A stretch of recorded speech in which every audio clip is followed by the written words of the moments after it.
Technology can become the wings that will allow the educational world to fly farther and faster than ever before. A very good and warm afternoon to everyone assembled here. I, Ms. Harshna Richard of Econ Department, MET University, Haryana, take the privilege of hosting the inaugural ceremony of the Faculty Development Program on Integrating Technology in Higher Education, Opportunities and Challenges, organized by Association of Indian Universities, MET University, Haryana, Gurugram, Academic and Administrative Development Center in association with MET College of Nursing and MET Academic Staff College. Gracious welcome to all. Light is a symbol of brightness and prosperity. As sunlight expels the darkness of night, similarly, blessings bring in our life prosperity and happiness. To make this time a blessed one, let us kindle the lamp of knowledge and wisdom for seeking the choicest blessing. I request Ms. Simpi Raheja to do the lamp lighting and play Saraswati Vandana.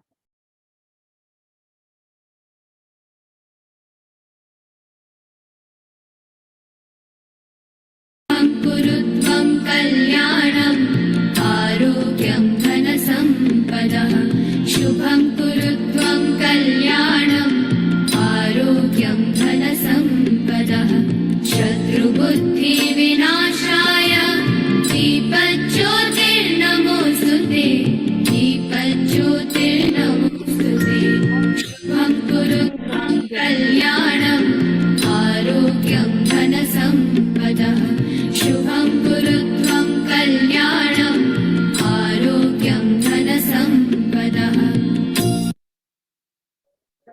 Thank you. The university has become a place that prepares you for the fights in the world. So it is a time to see a short video of MET University Gurugram. For that, again, I request Ms. Simpi to play it. Amity University Gurgaon, established in 2010.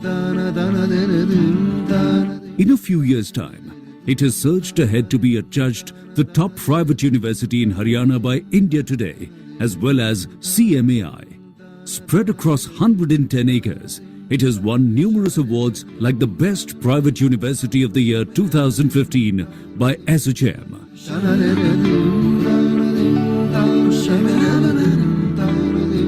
Building on its foundation of academic excellence, Amity University Gurgaon has established diverse centers of excellence for breakthrough advancements like the Amity Center for BRICS Studies, Amity Center for Robotics, Amity Center for Nanotechnology, Amity Center for Stem Cell Research, Amity Center for Ocean Atmospheric Science and Technology, and many more.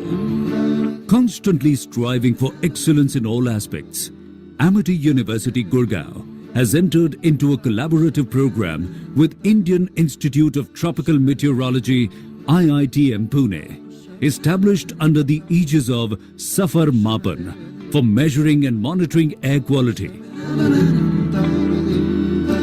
The campus also has a unique military training camp where thousands of Amity students from all campuses go through military training modules that instill strong feelings of patriotism and hone strategic leadership skills. As part of a leading research-driven university, numerous innovations of Amity students have earned international and national recognition, such as solar-powered vehicles, the Amity Bionic Arm, and the Amity Humanoid. Extensive industry interaction initiatives have seen the likes of Sunil Bharati Mittal, Chairman Bharti Enterprise, that is Airtel, Paytm founder Vijay Shekhar Sharma, and eminent scientist Padma Bhushan Dr. Govindarajan Padmanabhan visiting and engaging with Amity students. A big thrust area for the university is creating positive social impact.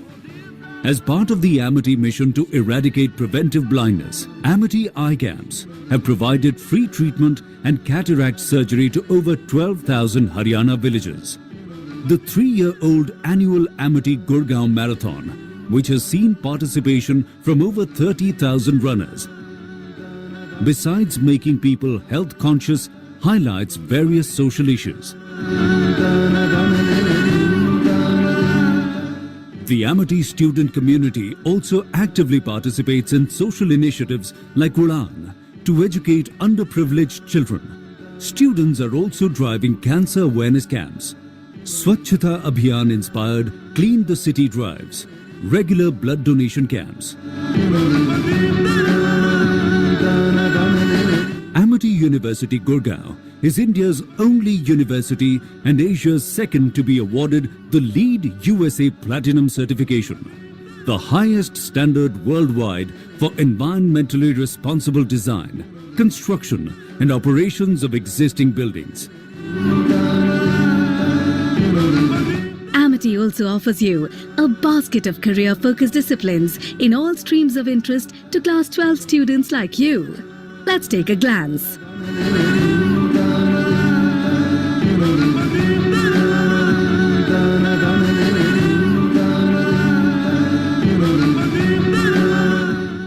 Now, let's take a glimpse of the pulsating campus life at Amity University Gurgaon that goes beyond academic excellence, which allows you to flourish as an individual by organizing and participating in diverse cultural events and competitions such as Youth Fest or being a part of Sangathan, the Inter-Amity Institution's sports meet that marks the birthday of Amity's founder-president. You get countless opportunities to enhance your organizational, teamwork and leadership skills. At Amity University Gurgaon, you follow a learning and development curve that is designed to help you stay ahead of the future by empowering you to dream and carve out a vision. It has been conceived to help you optimize your true potential. So if you see yourself joining the League of Indian Visionaries shown earlier, then go ahead and envision a better tomorrow for yourself and for India. Thank you. People will forget what you said. People will forget what you did, but people will never forget how you made them feel. The beginning of the event is best if it starts with opening remarks. For that, I would like to invite Dr. Sabina Vij, Program Director, Academic Staff College, Amity University, Haryana.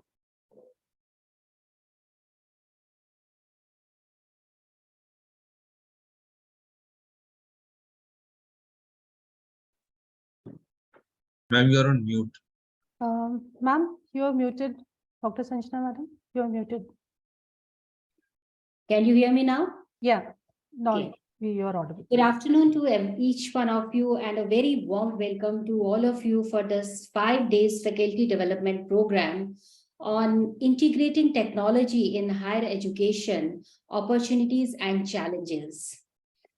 Jointly organized by Amity University, Haryana, Gurugram and Association of Indian Universities. In association with Amity School of Nursing and Academic Staff College, Amity University, Haryana. This faculty development program is under the Academic and Administrative Development Center, which is a pioneering initiative of Association of Indian Universities and Amity University, Haryana, Gurugram, directed towards training and the capacity development of faculty members and of course the administrative functionaries of the university for dealing with hybrid blended learning mode with focus on latest pedagogical reforms. So we are truly honored and welcome to all our dignitaries, Professor V.N. Rajashekaran Pillaiji, Honorable Vice Chancellor, Soumya Vidya Vihar University and Provost Soumya Vidya Vihar, Dr. Pankaj Mittal, who is Secretary General Association of Indian Universities, Professor Shridhar Shrivastava, Joint Director, National Council of Education, Research and Training, NCERT. We welcome Dr. Amendra Pani, Joint Director and Head, Research Division, Association of Indian Universities. We are extremely grateful and honored to have with us, or maybe they are joining a little late, our Honorable Vice Chancellor, Amity University, Haryana, Professor P.B. Sharma, and respected Pro Vice Chancellor, Dr. Vikas Madhukar, Amity University, Haryana. We have an esteemed panel of experts who would be sharing their knowledge and their insights on the various aspects of technology integration. All the participants will also have the opportunity to participate in the interactive sessions which we are going to have in the next 5 days. Discussion we will have. Many of them will share their experiences, sharing their best practices with all the participants. So we are very pleased to happy and welcome to all our valued and enthusiastic participants who have enrolled for this important faculty development program. A very warm welcome to each one of you. In today's world, as we all know that technology is rapidly transforming in every aspects of our life, especially in education. And as educator, it is our responsibility to embrace the technological reformation and integrate it into our teaching practices. As we all know that technology has made learning more engaging and interactive nowadays, and it has allowed us to create a personalized learning experience for our students. So through this online platforms, we can offer different kind of courses which are very flexible and can be accessed from anywhere at any time. So that is the advantage of technology. So being as an educator, being as a faculty member, being as a teacher, we must continuously learn and update ourselves with the latest technological advancements, and definitely we need to incorporate them in our teaching learning process. Then only we can be at par with the global standard. So it is very, very important for each one of us to learn the latest technologies which are there in the market, which can help you to deliver our content, and the student should be satisfied with that particular thing. But however, we must remember also that technology can never replace the importance of face-to-face interactions and the personal touch that comes from faculty members, that comes from teachers, whosoever is teaching to us. Therefore, we must ensure that we strike a right kind of balance between using technology and face-to-face teaching methods. So as a teacher, this balance is very, very important. So to harness the full potential, we must overcome the challenges that come to our way. But it is up to us as educators to ensure that we use technology in a way that benefits our students and enhance their learning experiences. So this target of conducting this faculty program is only that, and we are very confident that this faculty development program will equip all the participants with the knowledge and skills required to integrate technology effectively into their teaching practice. So I'm very hopeful that this FDP is going to be useful for all the faculty members, all the teachers, that how they can integrate these kind of technologies, latest technologies into their teaching learning process. So once again, on behalf of Amity University, Gurugram and Association of Indian Universities, we welcome you all for this faculty development program and wish you all the best in your future endeavors to integrate technology into higher education. Thank you, and once again, welcome to you all. Thank you, ma'am. Now it is time to acknowledge the presence of the esteemed guests and participants. We are delighted to offer the most hospitable welcome we can. For this, I would like to invite Professor Dr. Sunita Srivastava, Principal, Amity College of Nursing, Amity University, Haryana, to offer a welcome address. Thank you, Mrs. Harshna. Am I audible? Yes, ma'am. Thank you. So, dear esteemed guests and participants, I am honored to welcome you all to this 5 days faculty development program on integrating technology in education, opportunities and challenges. As we all know, technology has revolutionized the way we learn and teach, and it continues to shape the future of education. At the very outset, I extend a very heartfelt welcome on behalf of our founder president, Dr. Ashok Chauhan, Honorable Chancellor Sir, Amity University, Haryana, Dr. Asim Chauhan, who are the continuous source of inspiration to us. I welcome our esteemed guest, resource persons, and all the participants who have joined us from far and wide. I would like to extend a warm welcome to the guest of honor, Dr. Mrs. Pankaj Mittal, Secretary General, AIU, guest of honor, Dr. Sridhar Srivastav, Joint Director, NCERT, Dr. Amrinder Pani, Joint Director and Head, Research Division, AIU, our chief guest, Professor Rajshekharan Pillai Sir, Vice Chancellor, Somaya Vidya Vihar University, Dr. P.V. Sharma, Honorable Vice Chancellor, Amity University, Dr. Vikas Madhukar, Honorable Vice Chancellor, Amity University, Dr. Piti Cole, she is Dean of Faculty of Nursing Science, SGT University, Admiral K.K. Pandey, HR Director, Amity University, and the various esteemed resource persons, including Dr. D.J. Kulkarni, Professor and Principal, Paratha Mandal Engineering College, Dr. Anil Kumar, Central University of Kashmir, Dr. P. Maliga, Professor, National Institute of Technical Teachers Training and Research, Dr. G. Janardhan, Professor, NITTR, Chennai. Thank you all. I believe that technology has the power to transform education, make it more accessible, engaging, and effective. However, it is up to us to harness its potential and its use wisely in such a manner to ensure that our students are well prepared for the challenges of the future. This FDP has been designed to provide a platform for us to learn about the latest technologies and best practice for integrating technology into our classrooms. To meet this objective, we have gathered a group of experts in the education field who will be sharing their insights on the significance of using this technology in education. These experts bring a wealth of knowledge and experience to this discussion, and I'm very confident that their contributions will shed light on many benefits that technology can bring to the world of education. Their perspectives is indeed going to help us to understand how technology can be utilized to enhance the learning outcomes, facilitate the collaborative learning, and provide us with the personalized learning experiences for our all type of students, varied type of students. I encourage you all to listen closely to their insights and engage in thoughtful dialogue on how we can best leverage technology to support our students and prepare them for the future. Let us work together to enhance the quality of education we provide and prepare our students for a successful future.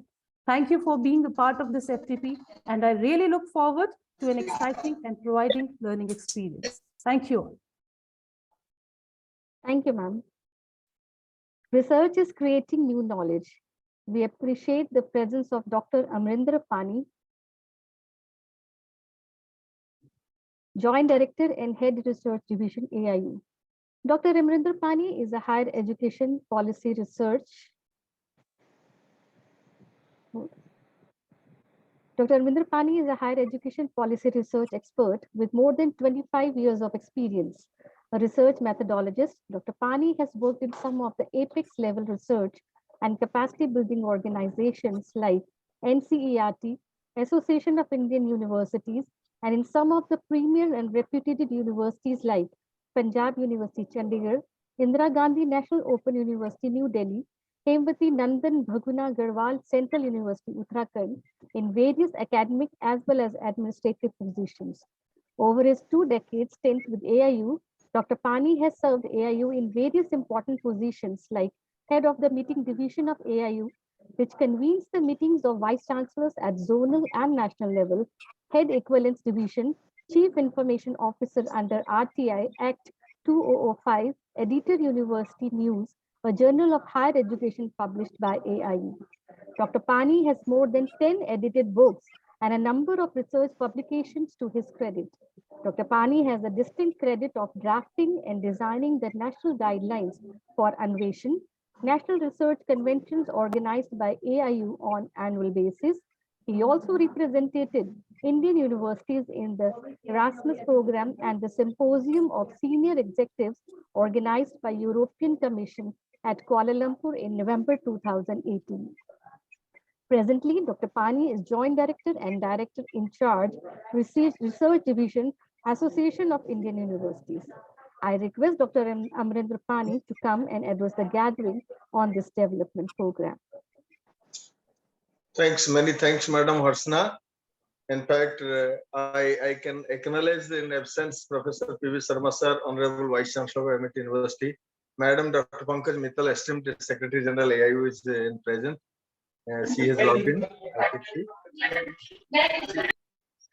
Someone's microphone is on. Can you make it on mute mode? I request thank you. All the participants to kindly mute themselves. Thank you so much. So, esteemed Secretary General, Madam Dr. Mittal, Dr. Ranjana, Dr. Sunita Srivastava, Madam, and all dignitaries present today, and especially Professor V.N. Rajsekharan Pillai, sir, the former Vice Chancellor of IGNOU, and an esteemed academic and eminent academician of the country. And his presence in this forum is an added feather to our care, because since long I had never seen in many forums Professor Rajsekharan Pillai. And thank you, sir. Thank you for coming in and being on board. So today this program, in fact, Dr. Ranjana has today this program, Dr. Ranjana has really worked out in a nice manner, though it's a very Vyapak. It's speaking about the integrating technology in higher education. The subject. Yes, Kumarji. Someone, please. Thank you. So the concept, the title is very broad. It's a Vyapak subject. But let me tell you, as the title says, that integrating technology in higher education presents with lots of a basket of opportunities and of course a plethora of challenges too. Opportunities, we do understand that we are working in an environment where industry 4.0, 5.0 is being referred very emphatically, and in the technology creation, application, really we have marched and we are in a very advanced stage. So no sector can now be imagined without technology. So therefore, integrating technology in higher education in a broad manner and in all disciplinary domains has become very, very essential. And moreover, familiarizing our faculty members with the application of a technology and even catching the new trends of technology is extremely important. And therefore, this opportunities, whatever it is presented before us, we must not cease to access that opportunities. And simultaneously, the complexities that presented before us by the technology, that really posed a formidable challenge also. So this is the program through AADCs, Academic and Administrative Development Centers, a welcome and pioneering initiative by Association of Indian Universities and our partnering organization, which is executing the program, that is MIT University Gurgaon. I really appreciate, I acknowledge the contribution, the efforts of Dr. Sanjana and team members, even Madam Sunita Srivastava. And I believe this experience will definitely give some insight to our faculty members to understand the new age technology and to utilize it in their teaching, learning, examination, evaluation, in all sort of things. I'm speaking very briefly. In fact, I inquired internally. Madam is there, so we must listen to Madam. And therefore, I say thanks to everybody once again. और वाणी को विराम देना चाहूँगा. And I look forward to listen, Madam. I look forward to listen our chief guest today, Professor V.N. Rajsekharan Pillai. And thank you so much. Thank you so much, Dr. Paniji, for your wonderful and inspiring words. Thank you so much. Thank you, sir, for your valuable words. It's important to be a person of honor than be a person with wealth.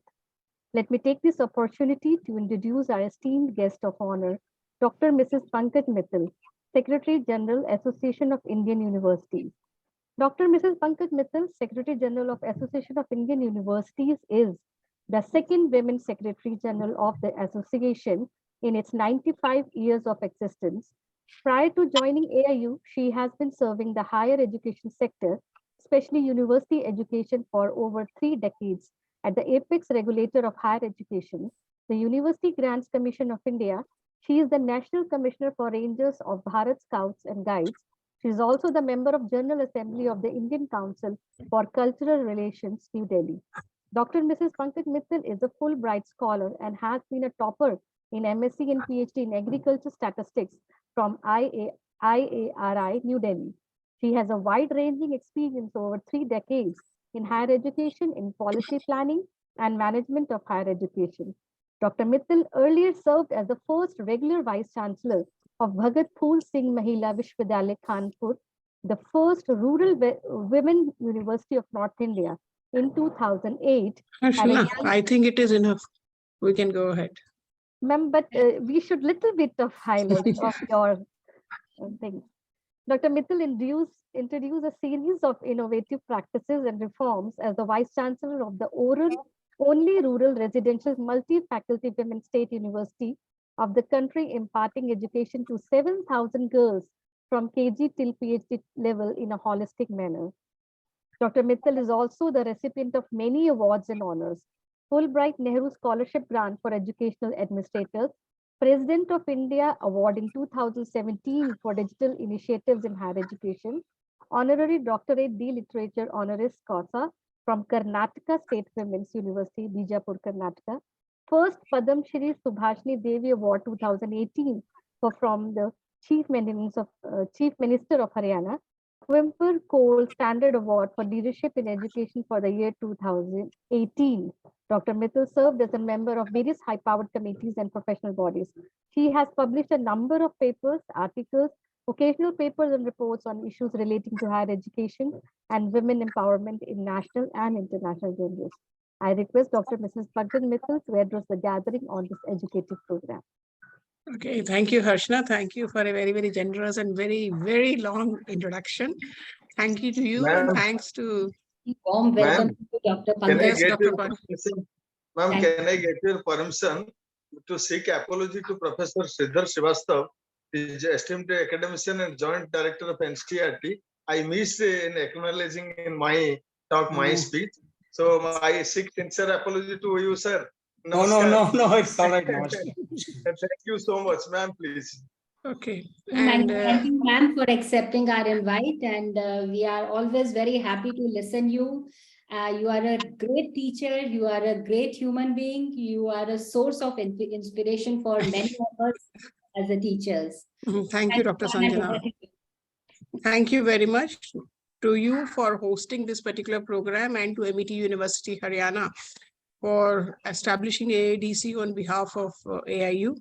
As you all know that technology is very, very important in today's context, especially after the COVID. We always say like BC and AD, there is also another term now. Before Corona and after Corona, BC and AC. And after Corona, the technology has become of utmost importance, because like my parent office has been University Grants Commission, and there we have been trying to make the teachers use the technology for teaching, learning, for assessment, evaluation for a long time, but it was not coming through. But this Corona made it happen overnight. Overnight, we saw that how the teachers took over to the online teaching, how they started assessing and evaluating online, how the placements were done online, how the internships were done online. So thanks to Corona, it has been a very, I mean, sometimes we feel that if the best teacher award has to be given for 2020 to go to COVID, because it has given so much of learnings to all of you. All of you means all of us. Yes. So why we started these AADCs was that post-COVID, we used to see that there are many circulars from UGC, from the government, that the teachers should be using technology for teaching, learning. They should be going in for SWAYAM courses. They should be going in for online education. There should be assessment and evaluation using technology. Placement should be done using technology. Governance of the universities should be done using technology. But nobody was doing the capacity building of the teachers or the administrators to use technology for all these aspects. So we thought, let AIU take a step forward in this direction. So what we did was we established 10 AADCs, which is academic and administrative development centers. And the sole purpose is that through these centers, we'll be training or teaching the teachers on how to use the technology effectively. Right now, also they are using it. It's not that the teachers are not using. I'm telling you that I was overwhelmed when we saw that overnight the teachers started using technology for teaching, learning. But effective use of technology, I mean, sitting here in front of you like in a Zoom conference and talking is not using technology. It is using technology, but not an effective use of technology for teaching learning. So how to make effective use of technology for teaching learning, for assessment and evaluation, for governance of the universities, that is what we intend to do through these particular centers, and each center will be running around 10 courses every year. So in all, we'll be having 100 courses per year, and seeing the success of these centers, maybe we'll add more centers in near future. And each center is having around 40 to 50 participants in every course. This particular course is having 60. Congratulations to Sanjana for your outreach. So around 50 if we have per course, so 50 into 100 we'll be having around 5,000 teachers trained every year at the existing capacity. Again, this is very, very small as when we see the total number of teachers, which is around 15 lakhs in the country. And then the updation which is there in the technology, which is happening every day. So it's not that once we train, it is forever. The technology is changing so fast that we have to almost redo even the curriculum of the universities, or the training content, or the way we are taking up these courses. So what we want to do in these particular courses is, and I'm sure Sanjana will be meeting those objectives. First, say for teaching learning. So in general, we were teaching through a lecture method. We were teaching in the class, and the students were learning, and they were going back and sort of assimilating. Now is in today's generation, we are talking about flipped classroom model. And flipped classroom model is something which is being practiced in all over the world. I mean, most of the world, they are practicing the full flipped classroom model, in which the teaching means the text, the audios, the videos are given to the students in advance, and in the class what happens, only the discussions happen, group discussion happens, problem solving happens, rationalization happens. So this is a method of teaching which is recognized world over as a better method of teaching, rather than the lecture method, in which the understanding, application, problem solving, that is better. So therefore, the National Education Policy has also recommended flipped classroom model method of teaching in the universities and colleges.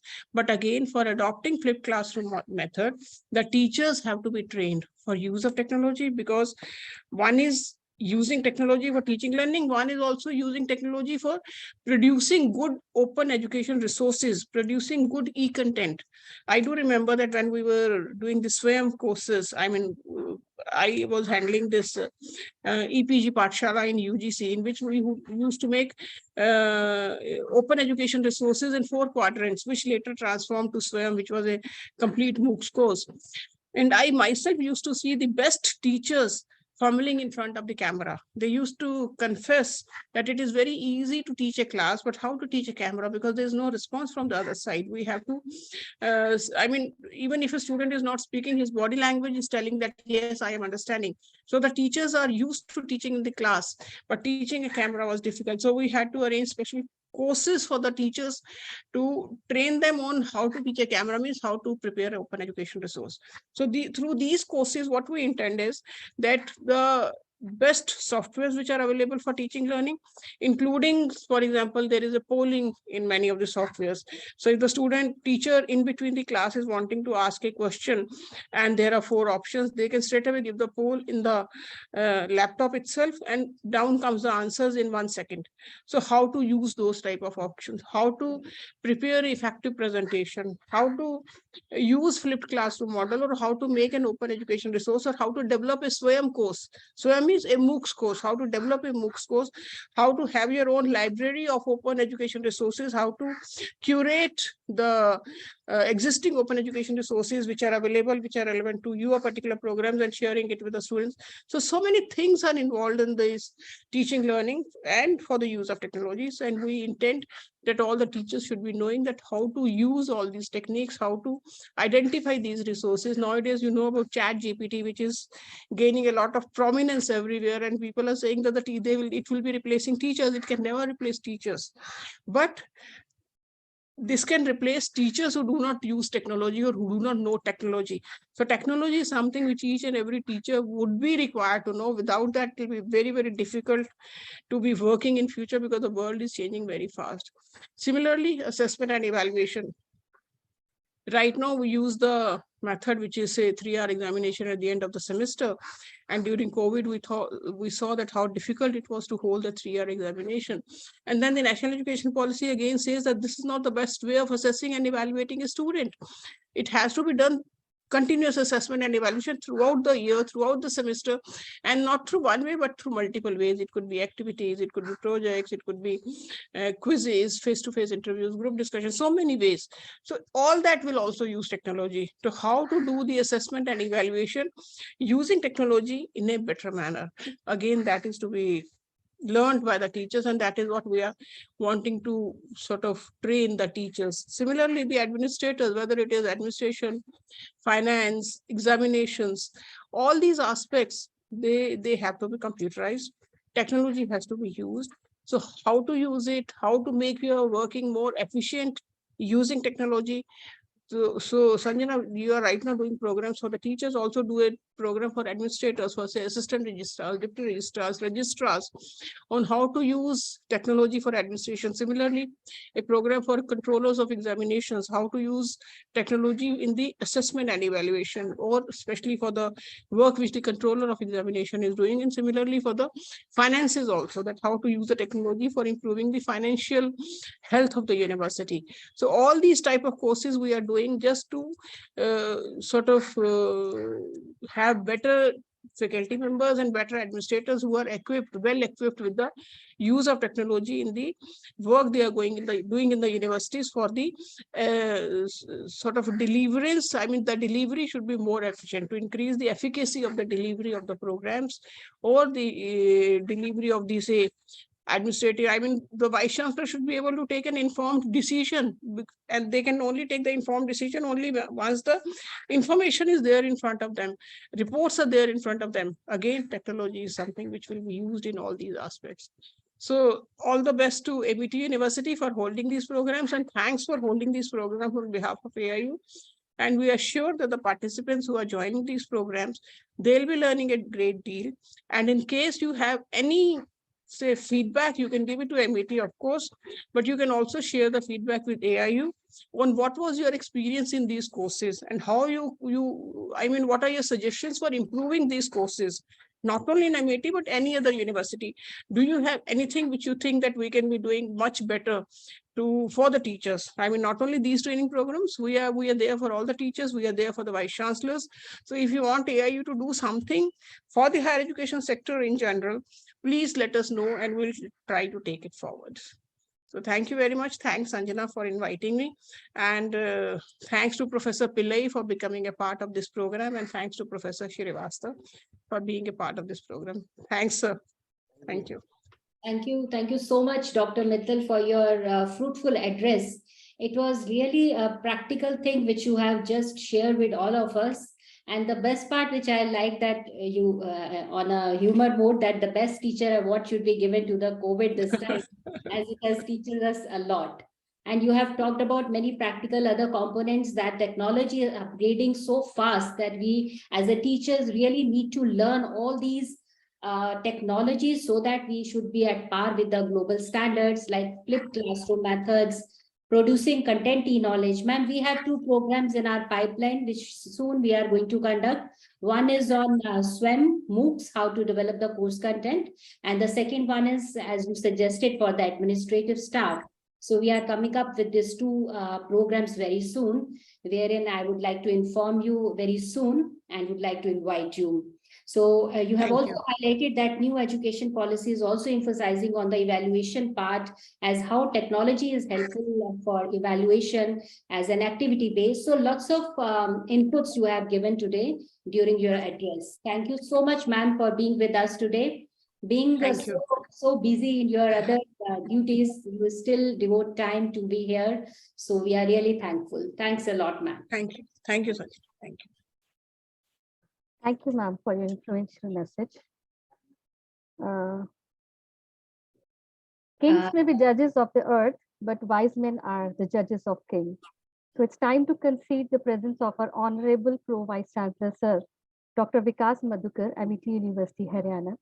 He's not only a Pro Vice Chancellor, but a Dean Faculty of Management, specialized in finance and strategy, Sir holds his doctorate in international finance from Kurukshetra University.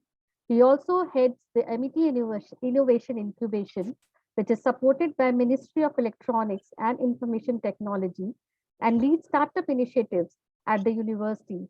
He has mentored several students in translating their ideas into business models and provided startup support through the Incubation Center. Sir has a rich and varied experience of more than 22 years in teaching, training, research, consultancy, and administration. He has contributed more than 65 research papers in different national and international journals and conferences, authored articles for leading newspapers, and published 5 books on strategy and other management areas. Dr. Madhukar has been a resource person and trainer to various public and private sector organizations like Ericsson, Keen India, Food Corporation of India, etc. I request Sir Dr. Vikas Madhukar, Honorable Pro Vice Chancellor, Sir, to please address the gathering. Thank you so much for this wonderful introduction. Thank you so much, Dr. Vikas Madhukar. We are so happy to have you today. Being so busy today, we had 2 programs of AIU, and Dr. Vikas Madhukar is also conducting one faculty development program through Amity Business School. So thank you so much, Dr. Vikas Madhukar, for being with us today. No, it's always my pleasure to be part of such an important faculty development program, especially the topic is very fascinating, the integrating technology in higher education. We've been talking about the integration of technology, and in morning FDP also we had good deliberation on technology application on hotel and tourism sector. And now we are going to talk about from the higher education perspective. So as mentioned by Dr. Sanjana Vij, there are 3 faculty development programs which are now happening at the same time in the university. So one was started in the morning, second is this, and the another one is business school is organizing on advanced research methods. So this shows the commitment of Amity University Haryana on the cause of capacity building and enhancing the skill set and capability of faculty member across different university. So very good afternoon once again on behalf of our Honorable Chancellor and Vice Chancellor. I once again extend a very warm welcome to Dr. Amrendra Pani, Joint Director, Head Research Association of Indian University. Our guest of honor, Dr. Mrs. Pankaj Mittal, Secretary General, Association of Indian University. Professor Dr. Sridhar Srivastava, Joint Director, National Council of Educational Research and Training. Our chief guest, Professor V.N. Rajkaran Pillai, Vice Chancellor of Sumaya Vihar University. And of course, my own colleague, Dr. Sunita Srivastava, who is Principal of Amity College of Nursing, a very dynamic lady who is now giving leadership to the Amity College of Nursing, and my colleague Dr. Sanjana Vij, who is the Chief Coordinator for this program and also the program Director for our Amity Academic Staff College. So as I was mentioning, the topic is very, very fascinating, and we have been talking and discussing on use and integration of technology in higher education from last I think many years since the COVID. We've talked a lot on that, how the technology can be integrated for a meaningful creating a meaningful learning environment for the student and to enhance and support the educational environment in the university, right? But I feel there is a little bit some myth about the overall holistic aspect of implementation or integration of technology in higher education, because I have been listening to many people. They've been talking, when they talk about the implementation and integration of technology, they are mainly restricting their talk on the teaching aspect of integrating of technology. So they are talking about, yes, online learning, they are talking about the learning management system. But what I feel, when we are talking about integrating technology in a higher education institution, we should look at the student journey from seeking admission to a university, and once the student is graduating. It is not only when student is graduating, but even after his graduation, when a student who is graduated from the university is now an alumni of the university. So what kind of technology we have to connect our alumni with the university, and keeping their database upgraded, because at the time when the student is graduated, the university has some information about the student has joined the first company, but later on the student keeps switching from one job to another job, gradually when they are progressing in their career. So it is important that we should have a technology integration, the kind of alumni portal, which should give a flexibility to the student to upgrade their information, and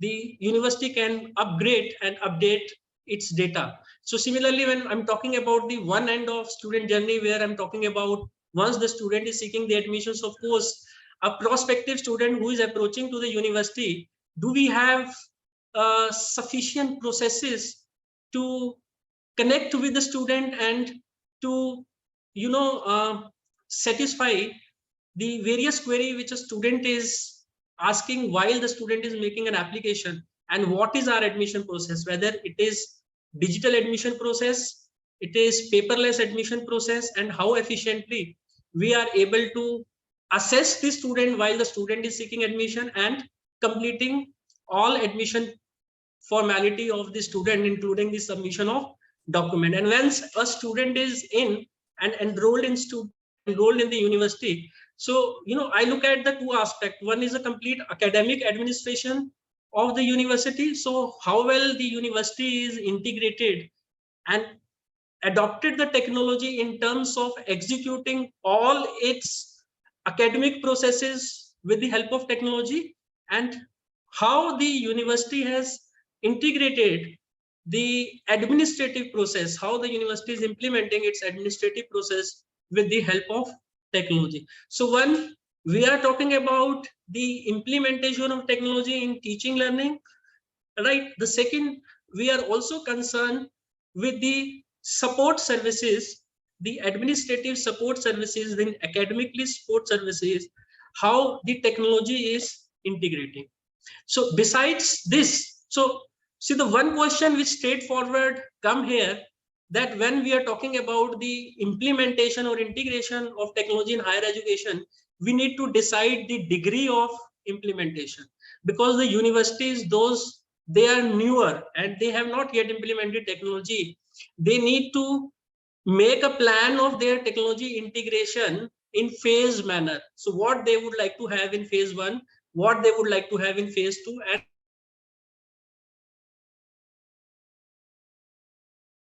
implementing the technology, and they have already had implementation in few of their processes. They also now need to define that how they are going to refine their existing technology and what are the new technology they would like to introduce. The one very important factor when we are talking about the implementation of technology in higher education is ease of use. Ease of use of technology.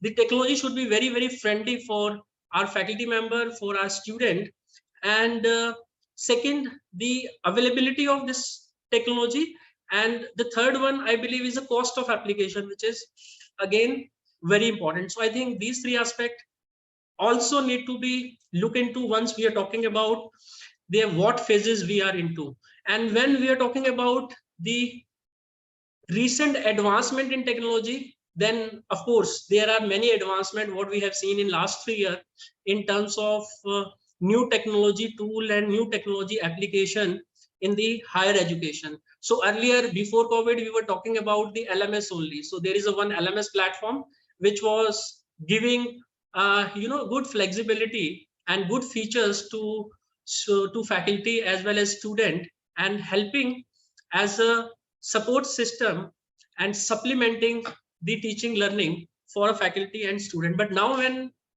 in last 3 years, when we have seen a lot of technological advancement, we see with the advent of new technology such as the artificial intelligence or internet of things or the big data. So we have seen the applications are also increases, and there are new things which has been introduced in the system. For example, artificial intelligence, right? So artificial intelligence is something now which is being used everywhere, right from admission to academic administration to a learning management system to examination. For example, in Amity University, Haryana, we use artificial intelligence in admission. We have Autobot system. So in Autobot system, it is not our counselor who is replying to the query of the student. It is our chatbot which is replying. So there is a process configured and algorithm created based on the inquiry received from the student. The chatbot is answering. So this is one example. Similarly, there are different application of AI, particular when I talk about one very good app, that is Prep AI, which allow teacher to generate questions from the various sources. And this is a very useful tool. It is also giving a flexibility to teacher to upload the video and PDF file and podcast, MCQ. The system automatically create different kind of question paper. So you just need to do some setting in terms of what difficulty level you want to have and what kind of question paper you want to have, right? So such solution, the educator can generate different question paper for different student. Similarly, online assessment. So the same tool is also helpful in online assessment. So we have laid a lot of emphasis post COVID on online assessment, and now because remotely we can assess student, we can proctor student, and without compromising the quality, we can go into the better assessment of the student. Similarly, the big data for performance tracking. Now our system, we have now such kind of applications which are continuously tracking the student performance and giving you a good dashboard. The dashboard is visible on your system, which is showing the continuous performance of the student, and based on that, the suitable action can be taken in terms of designing the teaching learning pedagogy. Of course, the Internet of Theme, augmented reality, and open education and hybrid courses, these are some of the things which now the university throughout the country are implementing. I will not take more time now. I think we have kept good session on all these things, and the resource persons, they are going to share the details on the various aspects. But with these few words, I would like to extend warm welcome again to all dignitary, resource person, and participant to this 5 days FDP. My only one advice to all participants, that while you are attending this FDP, I advise you to be very, very attentive, and you need to ask as much as question you can have, so that you can have maximum benefit of this FDP. Wish you all the best. Thank you. Thank you so much, Dr. Vikas Madhukar. You have rightly said that capacity building programs should not be conducted only for the faculty members, but also for the administrative staff as well. And this FDP is under the Academic and Administrative Development Center, which is a pioneer initiative of Association of Indian Universities and Amity University, Haryana, Gurugram. And this is basically directed towards training and capacity building of faculty members, as well as for the administrative functionaries of the universities for dealing with the hybrid or blended learning with focus on the latest pedagogies. So this is just wanted to say, and thank you for being with us and giving your fruitful address. Yes, over to you. Yes. Thank you, sir, for wonderful words.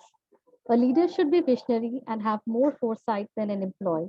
We feel honored to have with us Honorable Vice Chancellor, Professor Dr. P.P. Sharma. Professor Dr. P.B. Sharma, he is a reputed academician and leader, currently the Vice Chancellor of Amity University, Gurugram, rose to the prestigious honor of being the President of the Association of Indian Universities during 2017 to 2018, and served as founder Vice Chancellor of Rajiv Gandhi Pradyogiki Vishwavidyalaya, Bhopal. Professor Dr. Sharma has made distinct contribution to the growth of sponsored R&D, promoted cluster research areas of high national and global relevance, and nurtured innovations enabling Amity University Gurugram to file 166 patents, making MIT University Gurugram a hub for solution research. Professor Dr. Sharma has been conferred with the honorary degree of Doctor of Engineering by his alma mater, University of Birmingham in July 2030.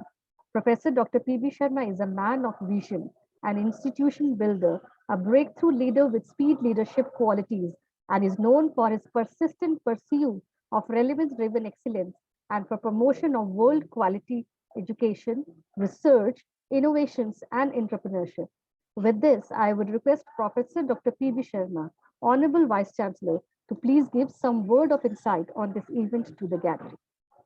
Ladies and gentlemen, what a great privilege and honor it is for me to extend a warm welcome to my very dear friend whom I hold in highest esteem, Professor Rajsekhara Pillai for being the chief guest at the inauguration of this very important faculty development program organized under the sponsorship of Association of Indian Universities by our Academic Staff College of Amity University, Haryana, and that too with the support and association with our Institute of Nursing that we have in our university. I feel truly delighted to extend a warm welcome to each one of you who are participating in this program. I was very happy to hear my Pro-Vice Chancellor, Dr. Vikas Madhukar, giving you several tips, in fact, how to improve and utilize and integrate the technology in teaching today. Professor Pillai sir, who has headed the Indira Gandhi Open National University, knows very well that integration of technology has all along been a major agenda for improving the quality of as well as access of education. We have come a long way now, and today we realize that technology is a great friend. It can allow us to teach from anywhere to anyone at whatever time he or she desires, and therefore it gives tremendous amount of leverage for us to extend the access to quality education to large number of people worldwide. It's also an age of integration of technology. That means we are in a position today to take the best advantage of the latest tools and techniques and advancement of technology and science and integrate them in our teaching so that we are in a position to teach not only what is there in the books of knowledge which are behind me, but also catch on with the latest developments which are taking place in our chosen area of specialty. We are also in a position of integrating technology today for creating a bigger advantage to foster interdisciplinary and transdepartmental understanding. But the advantage which I want to present to you that matters most for College of Nursing, for example, is that today technology can enable us to ensure that we teach not only from the books of our library, not only in the labs which we have set up, but utilizing technology, we can leverage the power of simulation and modeling. And we are in a position today to explain the phenomena, processes, and systems much better for the healthcare compared to what we were doing in the past. Earlier, the quality of education and training in an area like nursing were totally dependent upon the quality of teachers and the quality of labs and the connect to the hospitals that you had with you. But today this can be further augmented and enhanced multifold by the power of technology which we can utilize to deliver, in fact, the knowledge, utilizing the tools of technology and utilizing the power of simulation and modeling to explain intricate phenomena and processes in the medical system. Same will apply to engineering and technology systems. Same will apply to utilizing the power of simulation and modeling. And we teaching courses in commerce and a whole lot of other disciplines, including, in fact, the courses in law as well as in social sciences and so on. So the power of technology and its integration in teaching and learning today has a much bigger agenda. It also has an agenda that using the power of technology integration in our teaching and learning, we should be in a position to nurture our students not only as capable human beings, but also as highly sanskarit and disciplined people, in fact, the great human beings which they must be to live a life of dignity and honor in the world which is shaping today on the strength of digital transformation. And therefore, we can liberate technology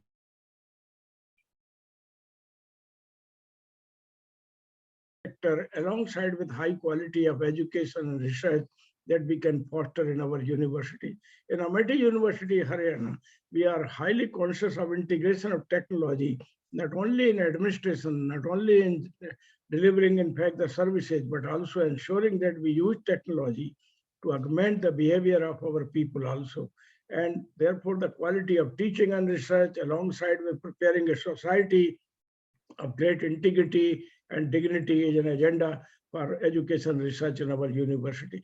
I wish to extend a warm welcome to Professor Pillai as well as to other eminent resource persons who have volunteered to be part and parcel of this 5-day program. Professor Pillai, your advice, your counsel, your guidance, and your words of wisdom at this time hold a much greater promise for us to understand the world in which we are moving now in teaching, learning, as well as in utilizing the advantage of science and technology for creating a world in which not only the economic prosperity, but also the well-being and happiness of the people will be taken together along with the cause of protecting the environment in a way that it allows us to live a happy and healthy life for good 100 years as our forefathers have destined to. And therefore, we are looking towards integration of technology and teaching today in universities from a much bigger agenda with a much bigger picture in front of us for serving the cause of quality of education, but also at the same time going beyond and creating a society of people who are responsible citizens of a global world tomorrow in which we wish to assure prosperity and happiness together. I thank you so much for giving your valuable time for inaugurating our important FDP program, which is being supported by AIU and being attended by very many highly inspired faculty members from very many universities in India here. So thank you so much, Dr. Sanjana Bij, for putting us all together in this very important and meaningful program. Thank you. Thank you, Professor Sharma. Thank you. Nice to see you. Such a great pleasure to see you, sir, and such a great pleasure to see you as I have seen you almost 10, 15, or even 20 years back. Such a great pleasure. Thank you. Thank you, sir, for your remarkable words. To be inspired is great, but to be an inspiration is an honor. Once again, I feel graceful to introduce our another valuable guest of honor, Professor Sridhar Srivastava, Joint Director, National Council of Educational Research and Training. Professor Sridhar Srivastava, Joint Director, NCERT, has experience of about 29 years of active service, which includes as a lecturer in statistics at Mahatma Gandhi Chitrakoot Gramoday Vishwavidyalaya, reader and then Professor of Educational Survey at NCERT. He has also held the charge of Chairman, National Institute of Open Schooling and Director NCERT previously and has led many foundational initiatives in the area of assessment, quality enhancement, and teacher training. He has experience of active policy level engagements with state governments and agencies in the area of school education. He has been providing leadership role in conducting national and state level training programs for state and district level educational administrators. He has served as head of the Educational Survey Division, head of Planning and Monitoring Division, and dean at NCERT. He was member of the development team for the National Document Learning Outcome at the elementary stage.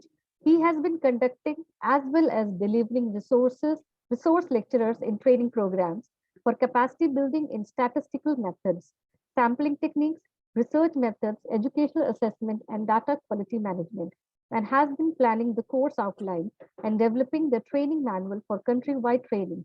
He was National Coordinator of National Achievement Survey and National Talent Search Examination, and was instrumental in bringing about many positive changes in the conduction of these national exercises. He is actively contributing to the plan of action for the roles NCERT is playing after the National Education Policy 2020. More significantly, the preparation of National Curriculum Framework, foundational literacy, and numeracy and large-scale assessment. I would like to request Professor Sridhar Srivastava to say a few words on this educational program. Yeah, thanks for your kind words. Namaskar to all. Honorable Chief Guest, Professor Pillai, Vice Chancellor Somaiya Vidya Bihar, Honorable Secretary General, Association of Indian University, Professor Pankaj Mittal, Honorable Vice Chancellor, Amity University, Haryana, Professor Sharma, Pro Vice Chancellor, Professor Madhukar, and Professor Pani from Association of Indian Universities, the other dignitaries available in this session, Professor Sunita Gupta, and other officials attending this organization, and dear participants, the nurses in becoming. So this is a great opportunity for me to be here interacting with you all. I would be very candid and honest that when the organizer were in talk with me for this session, I was just thinking that I, being from National Council of Educational Research and Training, which is primarily handling the school education domain, and then I, be a person of statistics, I just inquired that really in this FDP program for a nursing school, should I be there or not? And in this mainly the program which is titled and which has to handle the integration of information and communication technology, digital technology for teaching, learning, and other many purposes. But yes, after getting a note from the organizer side, I just tried to research a little bit about the nursing education globally and what are the trends. Yes, we know at the hindsight many things that this is a situation, but I got hold of a very good report of World Health Organization that talks about states of nursing education 2020. And this report has a title, Investing in Education, Jobs and Leadership. And it shares very interesting pictures. And a few I just would like to quote from the report, that one thing is very evident, that in the medical field, in the medical domain, the largest occupational group belongs to nursing, that is about 60%. But it also gives a figure about the shortage of this occupational members. So that shortage indicates a very good, interesting picture, that 80% of the total nursing workforce in the world belong to those countries which are having less than 50% of the total population of the globe. This gives an indication that there is very good scope of nursing education. And yes, why not? When we come out with such nursing education which is ready to leverage the strength and potential of digital technology, we are going in a very right direction, what I feel. And otherwise also, from the report and from the media, if we want to see, then we find that India falls in countries, in the group of countries, in the set of countries where shortage of nursing staff is there, along with other countries like Bangladesh or Nigeria, and there are many other countries. So this program has very important purpose, and all the participants should be very, very attentive to that, as was being requested by Professor Madhukar. But herein, I would like to talk about the National Education Policy 2020 also. You know that the policy talks about leveraging technology. It talks about public-private partnership. It talks about mentorship. It talks about leadership. It talks about linkages between school education and higher education. And very importantly, it talks about vocational education. It gives a very, very high target. The chapter 16 of the National Education Policy talks about target of 50% enrollment from the eligible age group of age 15 to 29 in the vocational education. And it gives a very big target to us. And by any means, if paramedical paramedical courses comes under any of the vocation, or we have to tap the potential for such education, this is also given in the policy. Policy talks about experiential learning. We have to be very careful that our students should be given opportunity of experiential learning. And therein, whatever leverage of technology is possible, we should do that. And one more point I want to say here, that when I was seeing from that report that investing in education, jobs, and leadership, then I was just wondering what exactly the word leadership means here. Then I just realized, and I was just contemplating and trying to go deeper, exactly what it could mean for this profession, nursing. Then I really feel that the kind of situation we encountered during the pandemic, every individual in the field of medical was really getting a challenging time, in addition to us as a common person. And therein, the role of leadership ability comes in. And I would just recall an anecdote when I was a student and I read in the that very good magazine, Reader's Digest. And I quote this example whenever I get opportunity of giving an example of a standard operating procedure, SOP. So that anecdote is very brief. At the cost of 1 minute, I will just like to put forth here. A very great surgeon from US was in the operation theater. And when he was just over with the operation and he was about to put the stitches back, there is a standard operating procedure of counting the number of cotton pieces that is handed over by the head nurse to the surgeon. So that count was not coming, not matching with the number of pieces that the head nurse had handed over to that surgeon. And she was saying, "Doctor, let me match the figure. It is still not matching." Doctor was saying, "What you are saying, madam, I am a great surgeon. I have put all the pieces and I have utilized it and I have taken back out from the organ.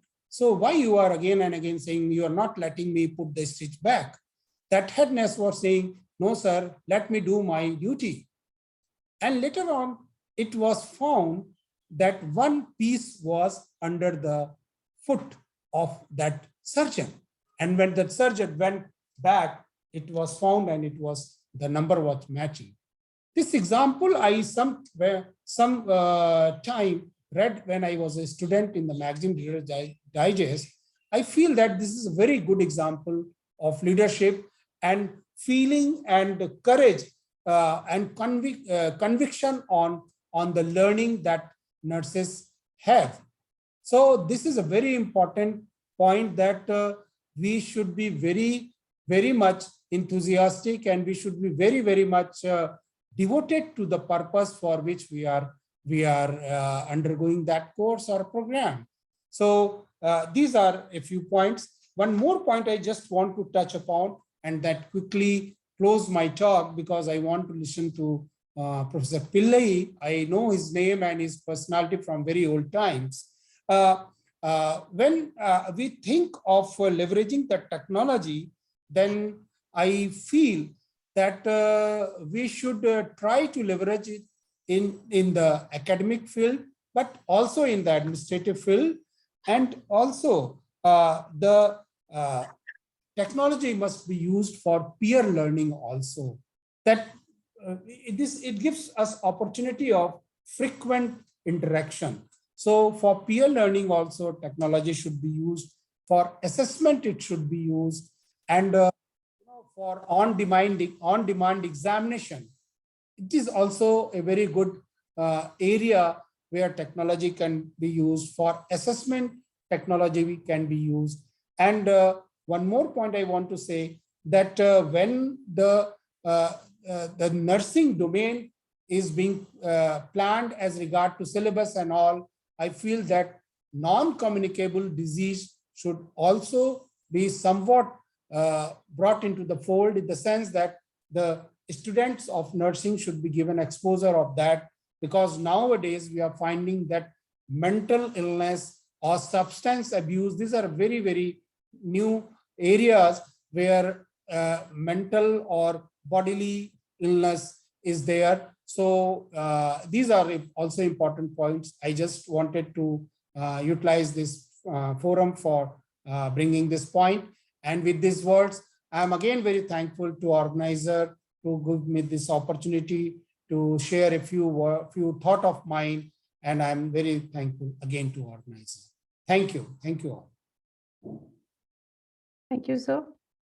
You have beautifully covered how to leverage the technology in the various areas of academic administration and how to even utilize it for peer. And you have also focused on how we can use technology in nursing and it's in education sector. So it has been quite enlightening, sir. Thank you so much. Through the lucid examples, you have showed us how the committed nurses with the courage and conviction can move ahead in this direction of learning. And you have said, sir, that we should also be focusing on non-communicable diseases. Sir, yes, we do have specializations. We do have mental health nurses who are getting education in this direction. We have a specialized course and a specialized program for that, sir. Thank you so much, sir, for enlightening us on the various aspects related to the technology and its use. And you have also showed how the connection of technology is there with the NEP also. So thank you so much, sir. Thank you, Professor Srivastava. Grateful to you for your time. And we all are highly conscious in Amity University that profession of nursing requires more than knowledge and skills. It requires that vital element by which they serve the community with empathy, with atmita, and with great sense of responsibility and with great sense of integrity. And therefore, technology integration for us need to go beyond teaching and learning to imbibe that vital spirit of serving, and serving even at the cost of personal discomfort and inconveniences of the kind that is required. So we are thankful to you for your kind words. Thank you. Thank you, sir. Thank you, sir, for your informative message. The great thing about learning is that you never have to stop. There is no limit as to the amount of knowledge you can obtain. So rip a page from Gandhi's book and keep on learning while you are living. This is the time to welcome our chief guest, Professor V.N. Rajasekharan Pillai, Vice Chancellor of Soumya Vidya Vihar University. Professor V.N. Rajasekharan Pillai is the founder president of Human Development Foundation India, a civil society organization in the National Capital Region, New Delhi. He served as the executive vice president of the Kerala State Council for Science, Technology, and Environment, Government of Kerala from 2011 to 2014. Prior to that, he was the vice chancellor of the Indira Gandhi National Open University, New Delhi from 2006 to 2011. He served as vice chairman and chairman of the University Grants Commission, Government of India, New Delhi during the period 2002 to 2006. He was executive director of the National Assessment and Accreditation Council, Government of India during the period 2000 to 2010. Was the Vice Chancellor of the Mahatma Gandhi University, Kottayam, Government of Kerala, and held additional change of the Cochin University of Science and Technology from 96 to 2000. In 2000, he was on a visiting research professor assignment in the University of Lausanne, Switzerland. From 1983 to 96, Dr. Pillai worked in various academic and research executive positions in the Mahatma Gandhi University, Kottayam. He is elected fellow of the Indian Academy of Sciences, Distinguished Fellow of the Kerala Academy of Sciences, Honorary Fellow of the Institution of Electronics and Telecommunication Engineers, New Delhi, Fellow of the Royal Society of Chemistry, Honorary Senior Fellow of the Jawaharlal Nehru Center for Advanced Scientific Research, Bangalore. I invite Professor V.N. Rajasekharan Pillai, Vice Chancellor of Soumya Vidya Vihar University, to address us on this faculty development program. Proud of you, sir, and grateful to you for your highly valuable time. Thank you very much, Professor P.V. Sharma. Of course, we know each other for the last three decades, almost 3 decades. We know directly and indirectly. Professor P.V. Sharma, Professor Sridhar Srivastava, Professor Madhukar, organizers of this conference, Professor Sunita Srivastava, Dr. Sanjana Vich, Professor Madhukar, Dr. Amarendra Pani, of course, my colleague in the University Grants Commission, the current Secretary General of AAU, Dr. Pankaj Mittal, and all other distinguished resource persons for this faculty development program, distinguished teachers who are participating in this event. And let us thank the technology for connecting all of us together in this time. I have been listening to Professor P.B. Sharma, Professor Srivastava from NCERT, Professor Madhukar, Dr. Pankaj Mittal, everybody definitely just advocating for the use of technology in higher education in a contextualized way. Dr. Sunita Srivastava asked me to talk about integrating technology in higher education. And I know that this is a program intended for the teachers who are teaching, mainly intended for teachers who are teaching in the collegiate and university system in the country. And therefore, I would start with a provocative statement, probably in this lecture. Technology cannot teach, only teachers can teach. I sincerely believe that is. By saying that categorically, I don't mean to say that technology, we can evade technology from our teaching or learning processes or from any part of our day-to-day life. So when it comes to technology, and also we are talking about the Indian higher education system, the national education policy. Professor Srivastava mentioned about the schools, and he also highlighted how because since this program is monitored or by Dr. Sanjana Vich, who is from the nursing institution. So he also mentioned about how technology can be an enabler in professional education, taking the example of the nursing education. I had also visited Amity University. I had interacted with some of the organizers of this program when I was in Delhi, and later also. So this is a very important program. Let me congratulate the Amity University, the Vice Chancellor, the Pro-Vice Chancellor, and the faculty for thinking about faculty development program and thinking about some sort of a substitute, not substitute, some sort of an alternative for the academic staff colleges, which are not being sponsored by the University Grants Commission now, but again, thinking about the academic staff college. This is a very great intervention. Let me congratulate and support it. So when it comes to technology intervention in education, our country has been in the forefront of technological interventions. Of course, I was introduced. I was heading the Indira Gandhi National Open University. We have also been trying to appropriate technology for reaching large number of people in the remotest part of the world, remotest part of the country, and also to some extent outside the country also. So if you just look at the history of technological interventions in education in this country, probably the All India Radio of the country, they started the country-wide programs for strengthening the farmers. Almost every evening for half an hour, we used to hear the AIR lectures on farm and house, something like that, strengthening the technology, strengthening the capabilities of the farmers. And then in the space research, we were forerunners.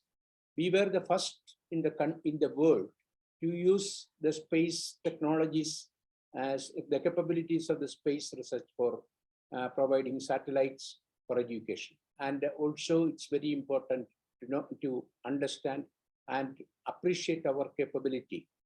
We are providing capabilities for satellite learning to several countries, not only to India. We had an exclusive education satellite, and we have been using it. Indira Gandhi National Open University has been using it. Several other institutions started using it. And in this country, there are good number of universities having an exclusive education satellite even now. Many institutions are getting the capabilities of satellites. So space, in the area of space research, we have immensely contributed. And the capability, for example, tele-education and telemedicine. These tele-education and telemedicine came into practice because of the intervention of the Space Application Center, which is in Ahmedabad. We have all been using as teachers. I mentioned I have been in the teaching system. I started my career in a university department 52 years ago. And even now, even today, I am in the teaching profession. I teach. So we have been seeing the fruits of technological interventions in education. But what is actually, and also we have seen, for example, during the COVID period, the earlier speakers mentioned about it. When the national education policy was mentioned, it was on 20th August 2020 or something. That was the date. Around, actually, we were having, I was coordinating a meeting with Dr. Kasturi Rangan, then the chairpersons of the 3 academies of science, former Secretary DST Ramaswamy, chairman of NAC Executive Committee, distinguished biology professor from Delhi, IICB, Institute of Integrated Biology, Dr. Chauhan, Dr. B.S. Chauhan. We were having a conference, one-day conference. That day, it was a COVID period, everything was closed. I am an experimental scientist. So we were just trying to find out what will happen to all our laboratories. Laboratories in the country. If there are no students, instruments are rusting, students cannot come to the lab. There is not even somebody going and looking after the instruments. Experimental research is going to suffer.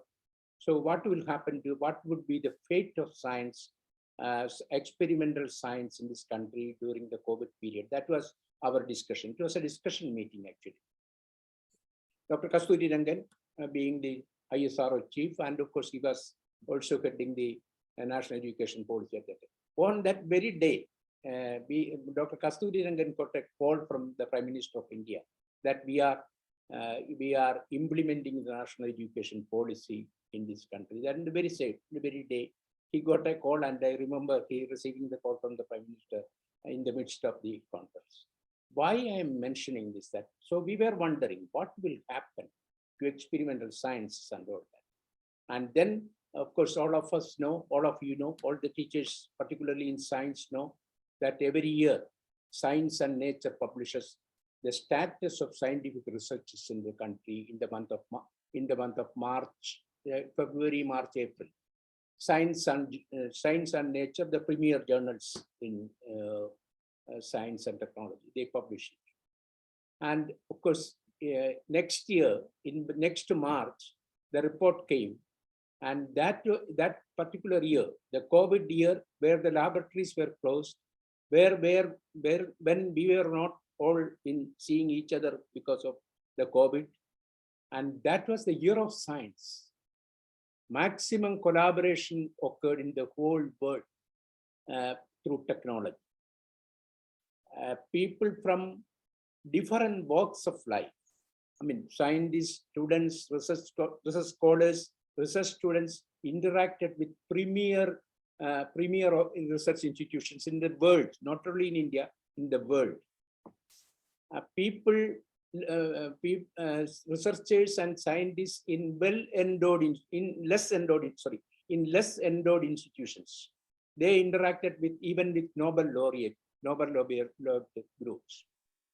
And we have also seen how collaboratively we work together to get a lot of medical devices to counter the COVID situation, We also got the medicine. We also got the medicine against the virus in record time. And the because we got in record time because the collaboration, unimaginable collaboration, through technology happened. Through Zoom meeting, through interactive sessions, a lot of, I do not know, I'm not a technologist at all. I'm even now, of course, I use Zoom, I use for my publications and all that, I use technology, not beyond that. But unimaginable technological intervention. That helped us to collaborate. And that has really changed the face of scientific research during that year. And then in higher education, but of course, I will not be repeating the same points which were mentioned earlier. In higher education, that is one area. So maximum collaboration occurred between, I know research students interacting with Nobel laureates in the world for getting responses from them. And if you just look at the number of papers published collaboratively during the COVID period, it is a record of sorts. It's a record of sorts. A large number of collaboration. You will see large number of authors. If you apply the statistics, you will see large number of authors for original research papers during that period. And that also multi-institutional collaborations, international, global corporations happen. So that is the fruit of technology. And then technology has definitely, so technology is definitely an enabler. And then if you just look at the national education policy also, how technology can be an enabler, how our higher education system, school education system, etc. can be, the quality can be enhanced.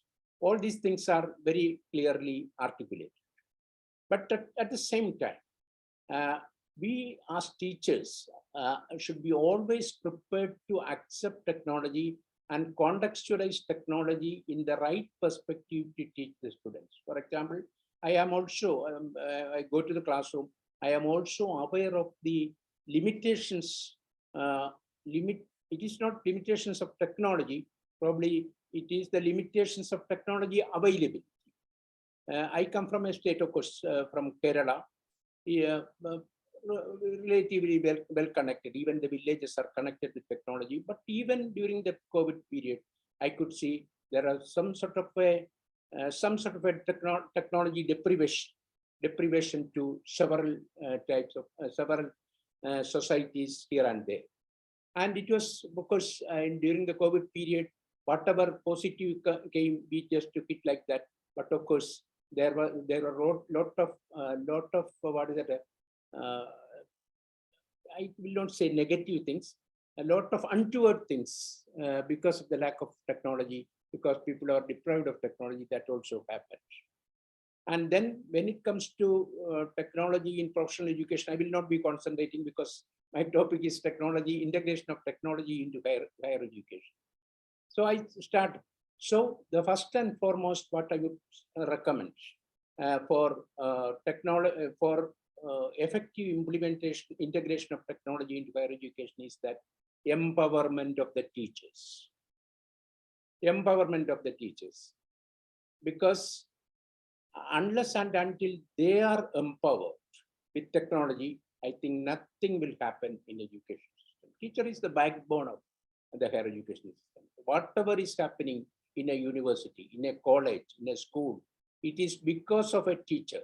It is because of a teacher. If whatever is not happening also, it may be because of teachers. So the role of the teacher cannot be taken away. And we have all apprehensions. For example, when the what is that, electronic media, all this media came, we thought the printed media will disappear and it will lose its importance. But we have seen the printed media, the printing business, printing industry, all these things actually, they got more and more technological capabilities and they are flourishing. Actually, they have flourished. For example, we have e-books. We have I mean, the type of, even authors making use of technology to write and all that. It's unimaginable. So I was just taking that particular example. When electronic media, all these things came in a very big way, we thought the print media will disappear, but the print media did not disappear. The books maybe taking a different form, it is available. Even the print media is also getting new technologies to enhance the probably enhance the profile of the printing procedures, all these things. So every technology, it is definitely giving us more and more opportunities. And therefore, the teacher should try to avail it. For example, when it comes to national education policy, implementation of national education policy, technology is going to make big impacts. Technology has to make big impacts. I do not know what chat GPT is. The other day in a public lecture, which whom I invited, somebody came about and mentioned about chat GPT. The entire plot of a novel, a story has given to this chat GPT. The story came in a few minutes. The story came, and then that person asked the GPT to convert it into a Shakespearean situation, the whole thing as a play. That was also done. These are all wonders. But who is giving the plot? Who is giving the plot? Who is giving the imagination? All these things. For example, this is not definitely artificial intelligence. Artificial intelligence is going to make great impact in our and we are seeing it also. But who is giving this artificial intelligence? It is only the human intelligence. The human intelligence is creating the artificial intelligence, creating it. And therefore, maybe we have to just look at that particular aspect. When it comes to implementation of, of course, I mentioned I'm a chemistry teacher. Technology is happening in a big way. For example, I was just sitting in a meeting with some team in my office just now. So we are just looking at virtual laboratories. Many of the experiments which we are doing in the laboratory can be replaced by virtual laboratories. Earlier, Dr. Srivastava mentioned about technology in school education. Probably the technology in a censored way. I think I'm not hesitant to use the word. Technology in a censored way has to be given to the teachers and the school education system in their country. That's very important. And they will definitely avail it. And when it comes to implementation of higher education policy, definitely we will all empower with technology. We will think about digital classroom, all digital opportunities and all that.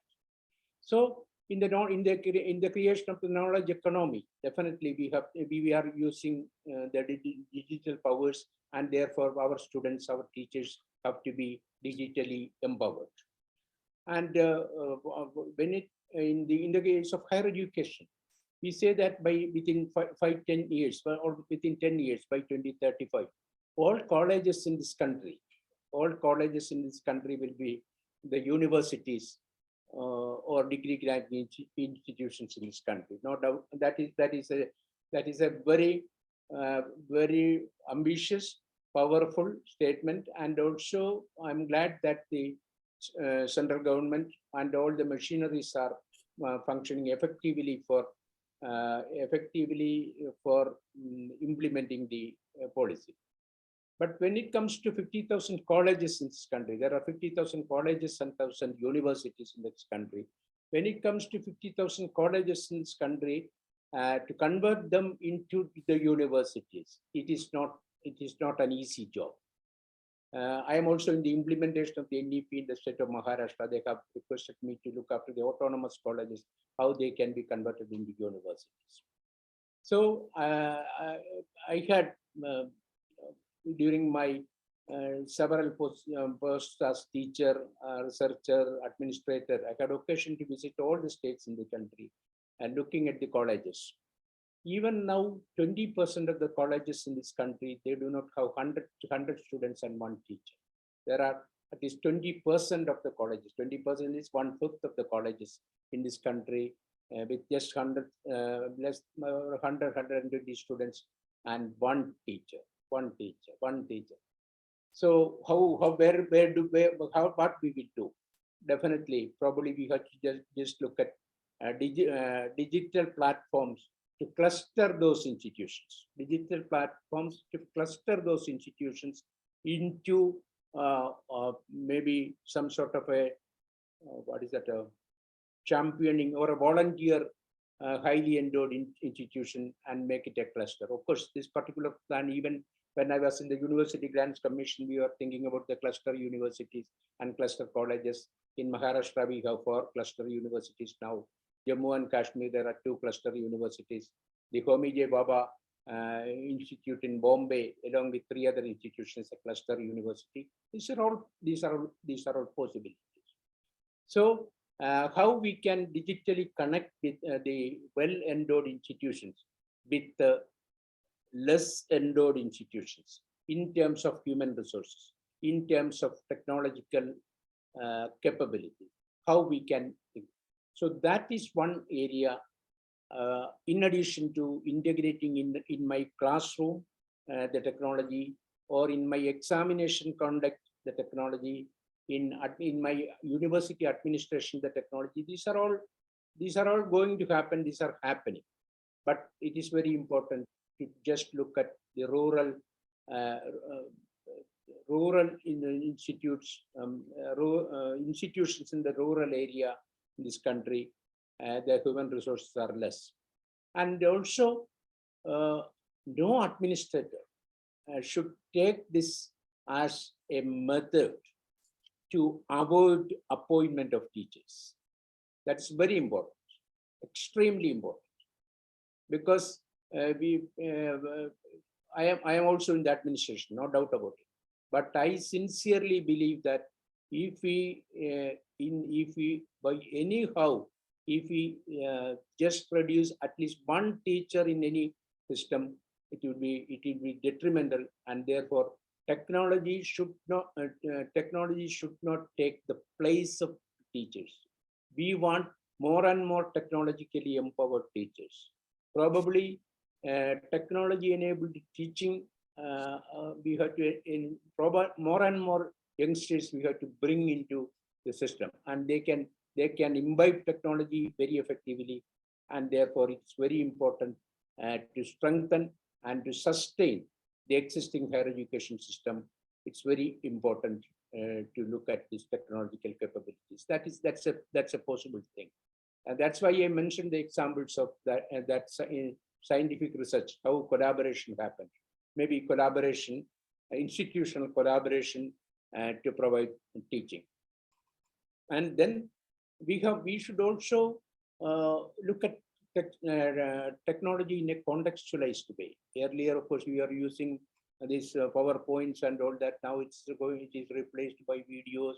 And if we just look at our science research students and all that, making papers, videos, and all that, it's unimaginable, unbelievable. So a lot of things are happening. So maybe institutions like NCERT, what is required is we have to just look at discipline-based ICT pedagogy. That is the word I used. Okay. Discipline-based. For example, as a chemistry teacher, as a physics teacher, as an economics teacher, as a social science teacher. Then, of course, the professional areas. We have to just use a discipline-based ICT pedagogy. You cannot just say this technology, even now. I know very distinguished theoretical physicists theoretical, very eminent theoretical physicists, writing from in the blackboard from top that corner to this corner by writing with a chalk and all. So the chalk, maybe you have the modern blackboard and modern chalk, maybe the digital version of the thing, but the presence of the teacher, interaction with the teacher is very important. Even before the technology came in a very big way after the COVID, even before that we have the 4-quadrant learning and then we should also identify what are the things available digitally. Every day, I do not know how many people are involved. Every student, every teacher, every person who knows how to handle computers, they are using in their own areas some technological devices in terms of apps and all that. So the number of apps which are going to come for learning will be, I do not know, unimaginable things. So discipline-based ICT pedagogy or discipline-based technological pedagogy is very important. For example, for the agricultural science, for basic sciences, for experimental sciences, for sociology, for psychology, for nursing, of course, simulation experiments, all these things can be done. Maybe a drastic revision of our content of our programs may be required because several things which can be easily taught by technology, leave it to the technology along with the teacher, leave it to technology along with the teacher. And there are several things which cannot be, which need the presence of a mentor teacher, which need the presence of a teacher who has the content, who has the knowledge in that subject. It's very, very important. And therefore, we have to concentrate. And in that area, in knowledge creation, that is knowledge creation research. In knowledge creation, we are lagging behind, no doubt of it. I'm a researcher. In knowledge creation, we are lagging behind. Of course, we decided, our country decided that top, maybe some of the foreign universities, which are top 100, which are in the top 100 list, according to the world rankings, WUR or QS ranking, they will be, they can be invited to our country. It's a good thing. But looking at the current scenario, it is not that easy that they will come just like that. They will not come. Even in a country, even in the Gulf countries, several Ivy League universities, they started centers in Dubai and other Arab countries. But it is not the same, which the Harvard, it is not the Harvard or MIT or Oxford or Cambridge coming and establishing a campus. They are not doing it exactly this. They are doing a second setup, and probably second level of education and degree granting in those areas. When we will be able to attract very eminent, topmost universities in the world here, and it will happen only when they start creating knowledge in our country. For example, we are trying to in internationalization. For the AU is promoting internationalization of higher education and all that.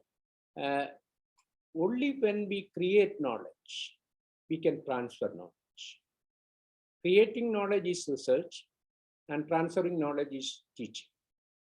And world's greatest institutions are attracting the best talents because they are known for their creation of knowledge, the creation of the knowledge capital. And of course, we have also good institutions, but our contribution to the research capital, the knowledge capital of the whole world, original contribution to the research capital of the world, institution-wise, is not that high. Maybe individual-wise, for example, several of our students, several of our colleagues, they have gone to foreign institutions and they are part of well-established institutions and they create knowledge. So in terms of Individually, we are significantly contribute to knowledge creation, not through our institutions, not through our universities, not through our systems, but through some other system for it. And there should be a provision in our, there should be, we have to expect a situation in our country where the knowledge is created here. And people should look at, oh, that institution has created knowledge in that specific area. Then people from all over, from different walks of different countries, definitely they will try to come to the institution. And therefore we have to strengthen the research. So in strengthening research, in strengthening or providing opportunities for creation of new knowledge, technological interventions are going to be very important. That we have seen it also, and we see large number of Indian scientists, young middle level and junior scientists, they are coming in the forefront of knowledge creation across the world. And by maybe their collaboration with our institutions through technology. That's what, in order to emphasize this particular point only, I started with the COVID year and the science research, what happened to scientific research during that year, how technology can. So technology is a leveler to that effect. We can definitely look at the possibilities of and then virtual experiments. I mean, many experiments which we have been doing in biology, in physics, in chemical sciences, in environmental systems, in ecology, several experiments in genetics, life sciences. Several things can be done through technology now. Is the information technology application through artificial intelligence. There are subjects known as big data biology now. Big data biology, master's programs are being offered. So digital interventions into interdisciplinary areas of science, humanities, social sciences, all these things are very important. And in communications and technology, in mass media, in mass communications, technology is going to make a great impact. Of course, if you just look at the communication industry, media industry, you can see how fast they are imbibing technology. Probably in education, everything comes a little bit slow because we are teachers. We are deliberating on it. We are studying the pros and cons of it, and then trying to implement it. And in 1991, we had the economic opening in this country, and we have seen the fruits of it. We have seen the fruits of the economic liberalization. Now, a liberalization in education is really happening through technological interventions. And in this revolution of technological intervention in education, we should not forget the teacher who is teaching in the classroom. So I started with that. I close with this great statement. I know the great teachers like Professor Sharma, Professor Srivastava, Sridhar Srivastava, Sunita Srivastava, they are all here. And I really feel proud of being part of this discussion. And I want to continue with my firm belief that technology cannot replace teachers. But teachers should not be replaced because of they are not ready to imbibe technology. This is my thing. So that is, thank you very much. And if there are any questions, I will be happy to open. I just sit in my office in Bombay. This is a small 80-year-old education institution with all disciplines: humanities, social sciences, civilization studies, engineering, medicine, nursing, in the heart of Mumbai. And we are a university since 3 years. Before that, we have 17 higher education institutions and 18 other institutions in the. I'm sitting as a. Thank you so much. Thank you very much. Thank you so much. Mr. Pillai. We are very proud of you and your words of wisdom, especially what you said toward the end, that technology is never going to replace the human beings. Yes, I fully agree with you. But I also wish to say that tomorrow technology would also have the conscience of the kind that I and you are so much desirable to have. And therefore, the layers of ethics as well as professional morality would be inbuilt into the smart systems and devices of tomorrow. My mobile will refuse to act if I do anything wrong with it. It will say, sorry, sir, I'm not meant for this. And if I don't listen for 3 times, it will simply lock it up and say, go back to your provider, get it unlocked from there, like the bank account does today. So I think tomorrow technology would be, of course, very important. We will take full advantage of technology, but there is no replacement of human beings. It gives us a greater sense of responsibility, rather, using the technology. And therefore, tomorrow human beings have to be far more responsible, far more committed, and far more attached to the people to whom they serve with atmita and devotion in the years to come. So thank you so much for your kindness. I think this particular point, ethics, because that is precisely something when everything is left to technology. I do not know what are we going to face in the years to come, in the future. Thank you very much, Professor Sharma, for putting that particular point, because of course I am also really concerned about the ethics and morality concepts when everything is given to the machine. Thank you. What is happening around the world now? I'm told that they are integrating now in the design of the software and operating systems the layers of ethics and professional morals for machines and systems where this operating system will be used. So great days are ahead. Technology which is allowing us to use and misuse tomorrow will compel us to use it for a good cause and refrain from using it for a bad cause. So good days are ahead for technology. Thank you. Thank you so much, Professor, Honorable Vice Chancellor, Professor P.B. Sharma, sir, for summing up the address of Honorable Vice Chancellor, Professor Pillai. Professor P.B. Sharma always give the positive remarks that good days are ahead. And this statement always give us a kind of motivation to work more. So thank you so much, sir. And Professor Pillai, thank you so much, Honorable Vice Chancellor, for highlighting the use of technology in higher education. You have beautifully highlighted and wonderfully shared your practical experiences, quoted examples, and highlighted the fruits of technology.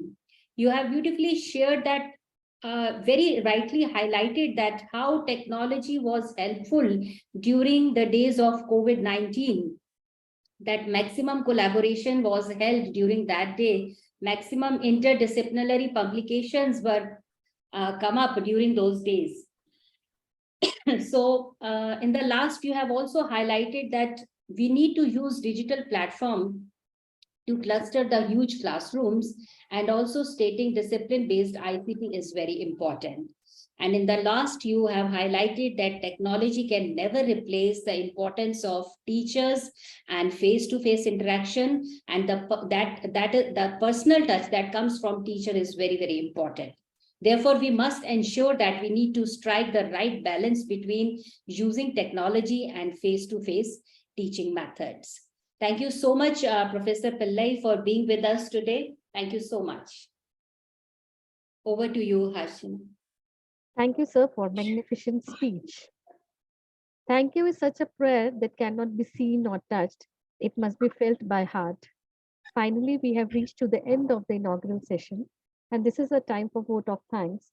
For that, I request Professor Sunita Srivastava, Principal, Amity College of Nursing, Amity University, Haryana, kindly offer vote of thanks to our dignitaries and participants. Thank you, Harshna. Dear esteemed dignitaries, guests, and the participants, it gives me immense pleasure to extend my heartfelt gratitude on behalf of Amity University, Haryana, for your gracious presence at the inauguration of this 5 days FDP on integrating technology in higher education, opportunities and challenges. Your participation has made this occasion all the more special and a memorable one. At the outset, I would like to thank our Honorable Founder President, Dr. Ashok Chauhan and Honorable Chancellor Dr. Aseem Chauhan, whose direction and guidance has always been there with us. Their vision of excellence and guidance has been the bedrock of this Amity University. I would express my heartfelt gratitude to Professor Dr. P.V. Sharma, Vice Chancellor, and Dr. Vikas Madhukar, Pro Vice Chancellor, Amity University, for their valuable suggestions and guidance throughout, right from the time of inception of this program. I'm truly indebted to the distinguished dignitaries, Dr. V.N. Rajshekharan Pillai sir, the chief guest, Vice Chancellor, Soumya Vidya Vihar University, our guest of honor, Dr. Mrs. Pankaj Mittal, Secretary General, AIU, guest of honor, Professor Sridhar Srivastav sir, Joint Director, NCERT, for taking out time from their busy schedule and enlightening us on the use of technology in education and how it can be implemented through the new education policy. Thank you, sirs and ma'am. I'm grateful to the conveners of the AIU, Dr. Amrinder Pani, and AUH, Amity University of Haryana conveners, for the timely support and necessary guidance and the smooth conduct of this program. I'm thankful to all the resource people who will be sharing their expertise and knowledge with us in the days to follow. I'm deeply grateful for the time and effort that they have dedicated to make this event a successful one. Our gratitude to the entire account family members and non-teaching staff whose tireless efforts and meticulous planning ensured that everything runs smoothly. We are grateful for their attention to the details and dedication to make this event a memorable one. I express gratitude to the IT team for their support, which was extended throughout the program. Lastly, we would like to thank each and every one of you for attending this inaugural session for the event. Your presence has added great value to this occasion, and we hope that you will have happy learning during this FDP. Thank you.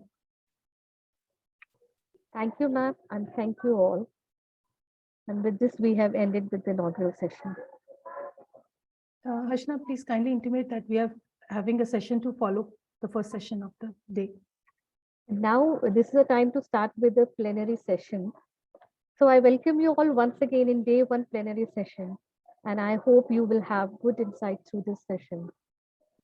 I would like to invite Dr. Anil Kumar, School of Legal Studies, Central University of Kashmir, for the very first session of the day.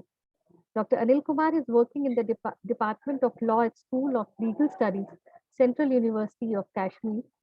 His research and teaching interests include social theory, social philosophy, gender, and sexuality studies. Before joining the CUK faculty in 2012, he was working as Assistant Professor of Sociology at Department of Higher Education, Government of Jammu and Kashmir. Previously, he worked as Assistant Professor of Sociology at Merinda House, University of Delhi, and also remained UGC Research Fellow in Sociology at Center for Philosophy, School of Social Sciences, Jawaharlal Nehru University, New Delhi. He's working on many national and international research projects on gender sensitivity. Dr. Kumar has also got a flair for writing poetry, songs, and articles in Dogri, Hindi, and English languages. He has published scholarly work in journals along with participation in numerous national and international conferences and made presentations in the areas of his interest and specialization. His recent publication is an edited volume, Women, Gender, and Justice, Issues and Perspectives. I request Dr. Anil Kumar to start with the session on Introduction to Advanced Technology in Higher Education.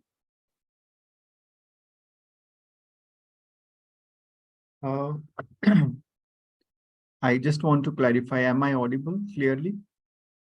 Yes, sir. Yeah, thank you for a generous introduction. Respected dignitaries and faculty members who are connected with this faculty development program, very good evening to all of you. First, I thank the organizers of this program for inviting me as a resource person to this first plenary session. And also let me acknowledge that I have been listening to eminent guest speakers during the inaugural session, particularly Dr. Mittal and Professor Pillai. They have raised pertinent questions and provided captivating ideas to be used in education for all times to come. Very interesting talks. And with regard to my talk in particular, it is not a talk, it is, since it is a session, I have also shared a PowerPoint presentation with the organizations, organizers, if they would like to share it on screen. Otherwise, I can share it from my side. But before moving to that, I want to say a few words with regard to this advanced technology in higher education. Since all the faculty members who are doing this program, they will be learning about different methods. So I will not be going into the details of those methods. Rather, I will be introducing about the technology at large and brief about the methods in particular. And with regard to the question of the use of technology, I would say that it has always been emergent to find the role of technology. This question has always been a relevant question in any level of education, whether at the school level or higher educational institutions. However, the present education system demands more use of technology than in the past. And technology, which is of course, a contribution of innovative minds, it further enhances teaching and learning in higher education. But that does not mean that we have reached to a stage where we have solutions to every problems in the education sector that we have been facing. There are many challenges as well, especially in a vast nation like India, since we need help with development issues in every field of education. So we are struggling with all sorts of social, political, cultural issues, being such a complex and diverse society. So talking about technology, it is not a new phenomena. We have been talking about it. And somehow I would like to agree with what Professor Pillai was saying, that technology does not in a way discourages the relevance of teacher in the classroom. So, and I also want to agree with what Dr. Mittal was emphasizing, that technology does not mean using technology in a virtual world, because at the present times, in particular, post-COVID times, if we say that we have learned that online teaching or virtual teaching has taken a new form. Why I'm saying a new form? Because it does not mean that it was not existing previously before COVID. It was there, but we have realized its importance, and in a very brief period of time, we have come up with new ideas and more innovations which we are applying to online teaching. So technology does not only mean sticking to that sort of technology. So with this, I would like to focus on my presentation. So yeah, Dr. Anil, would you like me to share the slides, or yeah, you would like please, to share it will be helpful if you yeah, okay, share it just from one your second. end.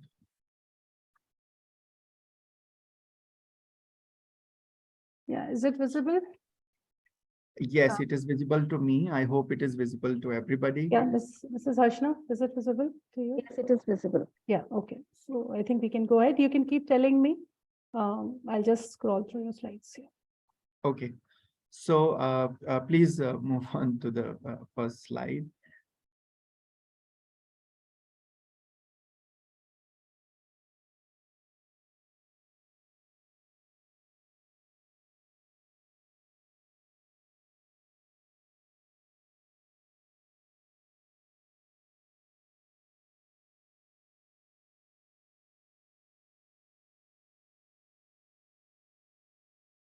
I think you have to scroll down. That's it.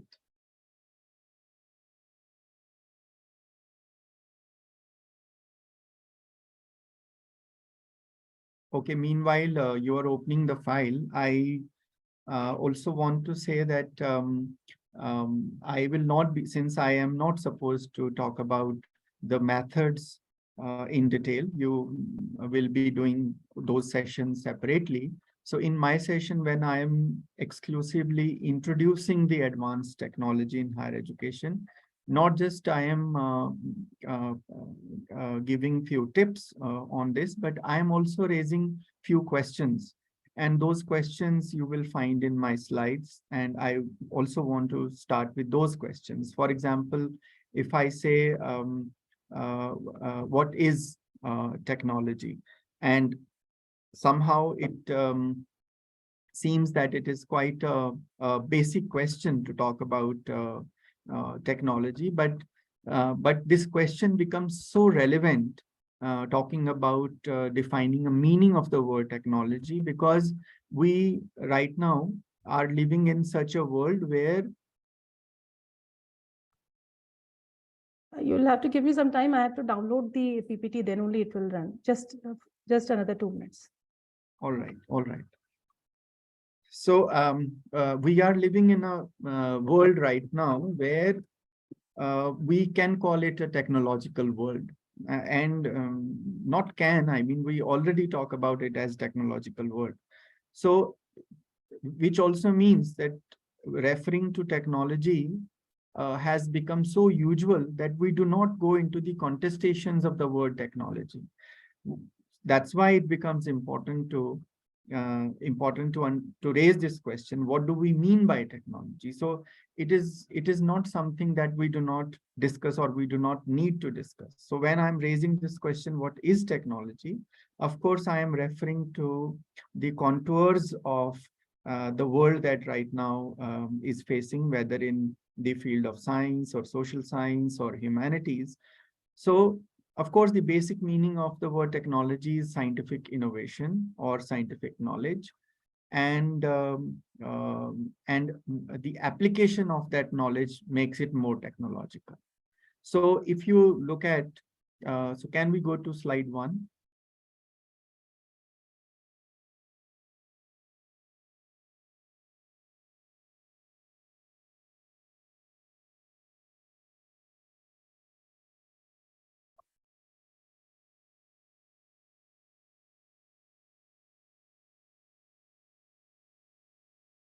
Yes. So if we look at where I have titled it as technology, if you say that this is a scientific knowledge, so does it mean that all sorts of knowledge that we have that is scientific? Because science has a specific characterization. For example, in mathematics, we say 2 + 2 = 4, and no one over a period of time when it has been established as a truth, because the truth is 2 + 2 = 4. But if we have started believing it the same, then we never raise the question. We agree to the equation 2 + 2 = 4. But then to make it scientific, one can also argue against it, saying that maybe 2 + 3 could be 4. Or maybe 2 + 1 could be 4. Why only 2 + 2 is 4? So this is a scientific explanation, and it has established as a truth. That's what I'm trying to argue for. So it has become a scientific knowledge. Now, how do you implement it over a period of time among different generations? We accept it as a fact, and why we accept this as a fact? Because this is a scientific truth, and we have proofs for it. So technology is a tool that travels with all such sort of facts over a period of time, from time to time. So we have reached to a stage where we consider it as one form of the fact. We know what technology is, and it has been existing in the past. So if we are living in the technological world right now, that does not mean no one was talking about technology 100 years ago or 200 years ago. Technology question was a relevant question of all civilizations. So that's how scientific knowledge has grown, and it is still evolving. So we do not claim that we have reached to an end where all sorts of technological answers we are providing to the world, and that's why we are calling it a technological world. So the world in which we are living becomes a context in which we are talking. So this context will never remain the same. It keeps on varying, it keeps on evolving, and it keeps on improving. So then we have particular equipments which define technology as technology. What do we understand by technology today is something different from the technology of the past. That's why I was saying it is evolving, or it has been evolving. So particular equipments in different fields. For example, SPSS, let us say an application that we use to quantify or evaluate the data that we collect from the field. If it is a special package for social sciences, just to calculate the figures or even statements gathered from the society, how we analyze them, interpret them, that through a tool. That is also one form of technology. But it is completely different from a technology, let's say, how you use a tool, how an engine works, or a computer system that we are using. So SPSS, which operates as a system within a computer system, is an extended form of technology. It is an advanced form of technology. So particular equipments which exist in the form of material, and then equipments which exist in the form of applications, that software that so we have hardwares, we have softwares, and these are also tools and techniques which are extensions of the technology that we talk about, and it has been existing since the beginning of the human society. This is another argument. And third, that I'm referring to innovation, new ideas. Of course, knowledge has no end. It keeps on adding.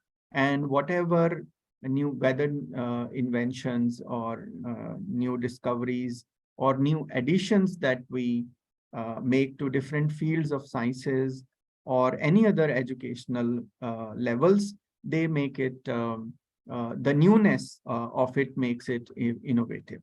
So these new ideas is also another characteristic of technology, of the technological world in which we are living, in which we are innovating, or in which we are trying to contribute more. So this is why I was saying that raising this question on what do we mean by technology becomes relevant, since it has no final answer. It is so contested that we do not know where does knowledge end, or what are the final equipments, tools, and there is no end to the invention of ideas. So technology becomes a contestation even in the academic and research world today. We do not have a final answer for this. Then advanced technologies, of course, as I was saying, that there are extensions to technology. So advanced technology is, of course, implementation of new ideas, addition to those ideas which were already existing. So, for example, a formula, even in mathematics or in physics or in statistics or whatever sciences, or even the kind of explanations and discourses we have in social sciences or humanities, they have been added, they have been contributed by the new scholars with new ideas. And these new ideas will also get encountered by the new ideas of the future generations. So this implementation of new ideas is something, an essential characteristic of the advanced technology, not of the just of the technology that I was discussing in my previous slide. And then improvement in the techniques. Again, the point I'm taking from the equipments that I was discussing, whether in the form of hardware or software. So you always need to improve your techniques. You want to innovate your techniques depending on the context and the nature of data that you are working with. Talking about data becomes quite essential as a faculty or as a researcher. Of course, you know, all our instances, all our examples that we quote, whether during teaching or whether we try to understand during learning, we always refer to some kind of data, some kind of detail, whether government published reports, any documentary evidences, even the court cases, judgments, or the figures that we use as coding of the data that collected from any fields that we are studying. So during our teaching learning, we always refer to some kind of data, and that data has to be put into these applications, these softwares, or with the help of these techniques, they always get a meaning. So data gets a meaning through techniques. And these techniques, you see that we have been adding on and on. I mean, there is no end to it. We have new methods of giving meaning to those data that we work with. And then we have extension of scientific innovation. Here, I would also like to raise an important question. What do we mean by science? So like I was asking this question, what do we mean by technology? It also becomes relevant. What do we mean by science? And I was giving you example from mathematics, saying 2 + 2 is always 4. Whereas you can, of course, as a researcher, you can always argue about that, because you always need to justify your equation with the some of its reasons. So you always justify your argument with the reason. So saying that what is scientific innovation or what is science means that you are always in search of truth. You always want to accumulate knowledge. For example, the basic difference between knowledge and information is that information may not be true for all times, whereas knowledge has to be true for all times. Knowledge is always true. So that's how knowledge is different from information. So if you raise this question, what is science? So you can say science always relies on knowledge for its explanation. So if knowledge is truth, and then it is a characteristic of science, then only innovation is possible. Otherwise, there is no scope of innovation in science. So extension of scientific innovation is basically realizing the scientific nature in all kinds of phenomena, whether in the natural world, for example, what is the reason of earthquake, or what is the phenomena called rain, or we are able to identify the age of stones. So there are use of techniques, how you calculate the age of stones, for example, or origin of any natural phenomena. Similarly, same methods can also be applied in understanding the more complex phenomena like human society, because human society is extremely complex. It does not work. People do not exist in this world like chemicals exist in the laboratory. Because when you mix 2 molecules of hydrogen with a molecule of oxygen, it will always become water, H2O. But when you mix a group of people with another group of people today, they may behave differently from how they behave in another situation, or in another setup, or in another time. So human society is extremely complex. It is beyond even the natural world. So social world is more complex than human world. And this has been a question of the scientists, or you can say that it has been their whole exercise of understanding the contours of human society. So they always wanted to apply the scientific methods also to understand the social world, even if it has been extremely complex.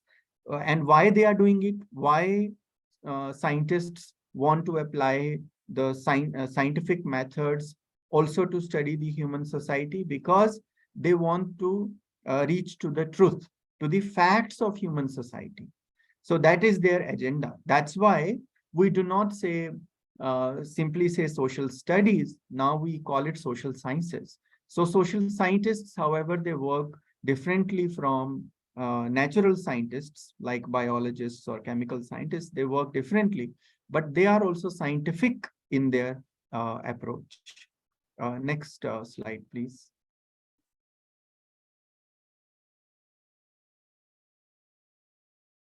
Yes. So then, in order to understand the relationship of technology with the institution of education, I'm calling education as institution here because it regulates. Education has its own domain. Education is not just limited to a system of education where you formally receive education either in school or college. So here also, like I have been raising questions in my earlier slides. For example, what is technology? What is science? So here my question is, what is healthy education system? And you may ask another question before asking this question, healthy education system. You might like to ask, what is education?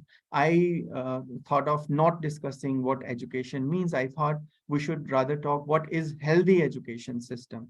So healthy education system is the one where we are open to all sorts of experiments. And this also comes from science, because science is something that focuses mainly on doing experiments. So if we apply that process in learning, then of course we become scientific in our approach. So becoming scientific in our approach means accumulating knowledge, and knowledge via the system called education, because you want to learn, you want to accumulate knowledge. So you want to be open to all sorts of experiments. So what is a healthy education? Healthy education is where, first of all, we are open to every kind of learning, because there has been a clash of the older generation and the new generation. Sometimes we like to appreciate the technological innovations, and sometimes we are criticizing the new techniques that we are following in the education system, or sometimes we are also criticizing the traditional ways of teaching and learning. So let us not go into the criticism. I think we should, that's why my focus is on saying that we are adding to the technology which was already existing in the past. So the possibility of addition is also makes education system a healthy system, because when we are saying that we are entering into a new technological world, that does not mean that we are leaving the past behind.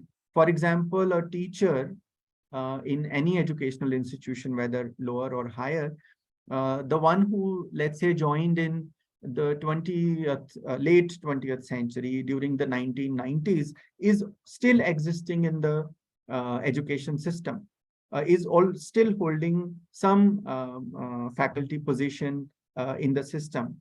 And there is a possibility that they're still carrying some technology of the past, some teaching learning method of the past. So that does not make it irrelevant. So that's why that is why my point is that healthy education system also keeps a scope for combining the traditional technology with the new technology or with the future technology. So what is the nature of learning in a healthy education system, for example? So the nature of learning in a healthy education system is the one where there is more accessibility. Please stick to that slide only, where there is accessibility, and the system which is more exciting, and the system which is enjoyable. And I believe that these three features define a healthy education system, along with being open to all sorts of experiments that I was talking. So because our focus is also on making our learning more exciting and more enjoyable. So if learners are not able to enjoy, so I think all sorts of methods fail. So accessibility, the exciting nature of learning, and the enjoyability, they also define a healthy education system. So then the development of technological advancements is an important feature of education. It was a feature of the education of the past, and it is of the education of the present. And there is also a sort of assurance with us that it will be a feature of the future education in the world. So development of technological advancements is a continuous process, and we have many such proofs. For example, the national education policy that we have today, we already had an educational policy existing, but we thought of innovating, or we thought of adding more features to the existing policy. So that's why now we are shifting to the national education policy. And this all process is towards the enhancement of knowledge, or we can say progression in the knowledge world. And this knowledge world is, of course, the human world that we are referring, human social world also we can call it. So technology has such a significant relationship with education that it enhances our knowledge, and it enhances the skills that we need, not just to exist in the present world, but also to contribute towards making the new world. And also it contributes towards the sustenance of the methods that have been working since past, and the methods that still evolving. So sustainability of the methods and accessibility towards learning and the entire education system is possible because of technology only. Next slide, please.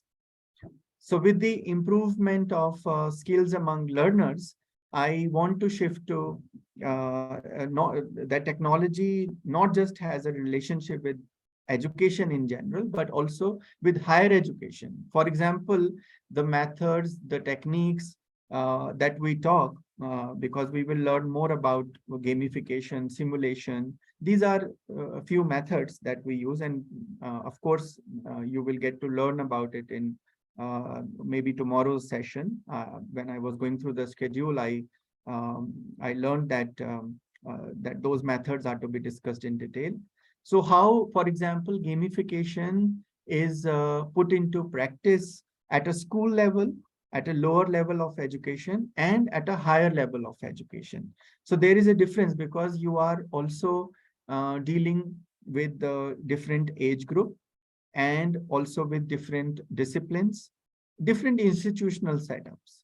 So in that context, if we are talking about technology in relation to higher education, so this question becomes relevant that I have written here: is technology the only solution for development? Because society, which I say, because evolution is an ever existing characteristic of society everywhere. So raising this question becomes relevant: is technology the only solution for development? Does it mean if there is no technology, society will not be progressing? So my answer is, there is no final answer, either yes, neither yes nor no, because as I was already arguing, that since the beginning of human society, man has strived towards innovating.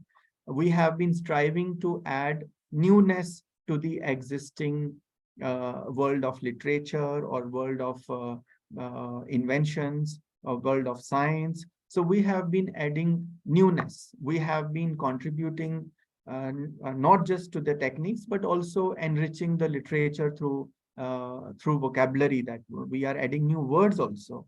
So there are words which make sense only in a particular time and space.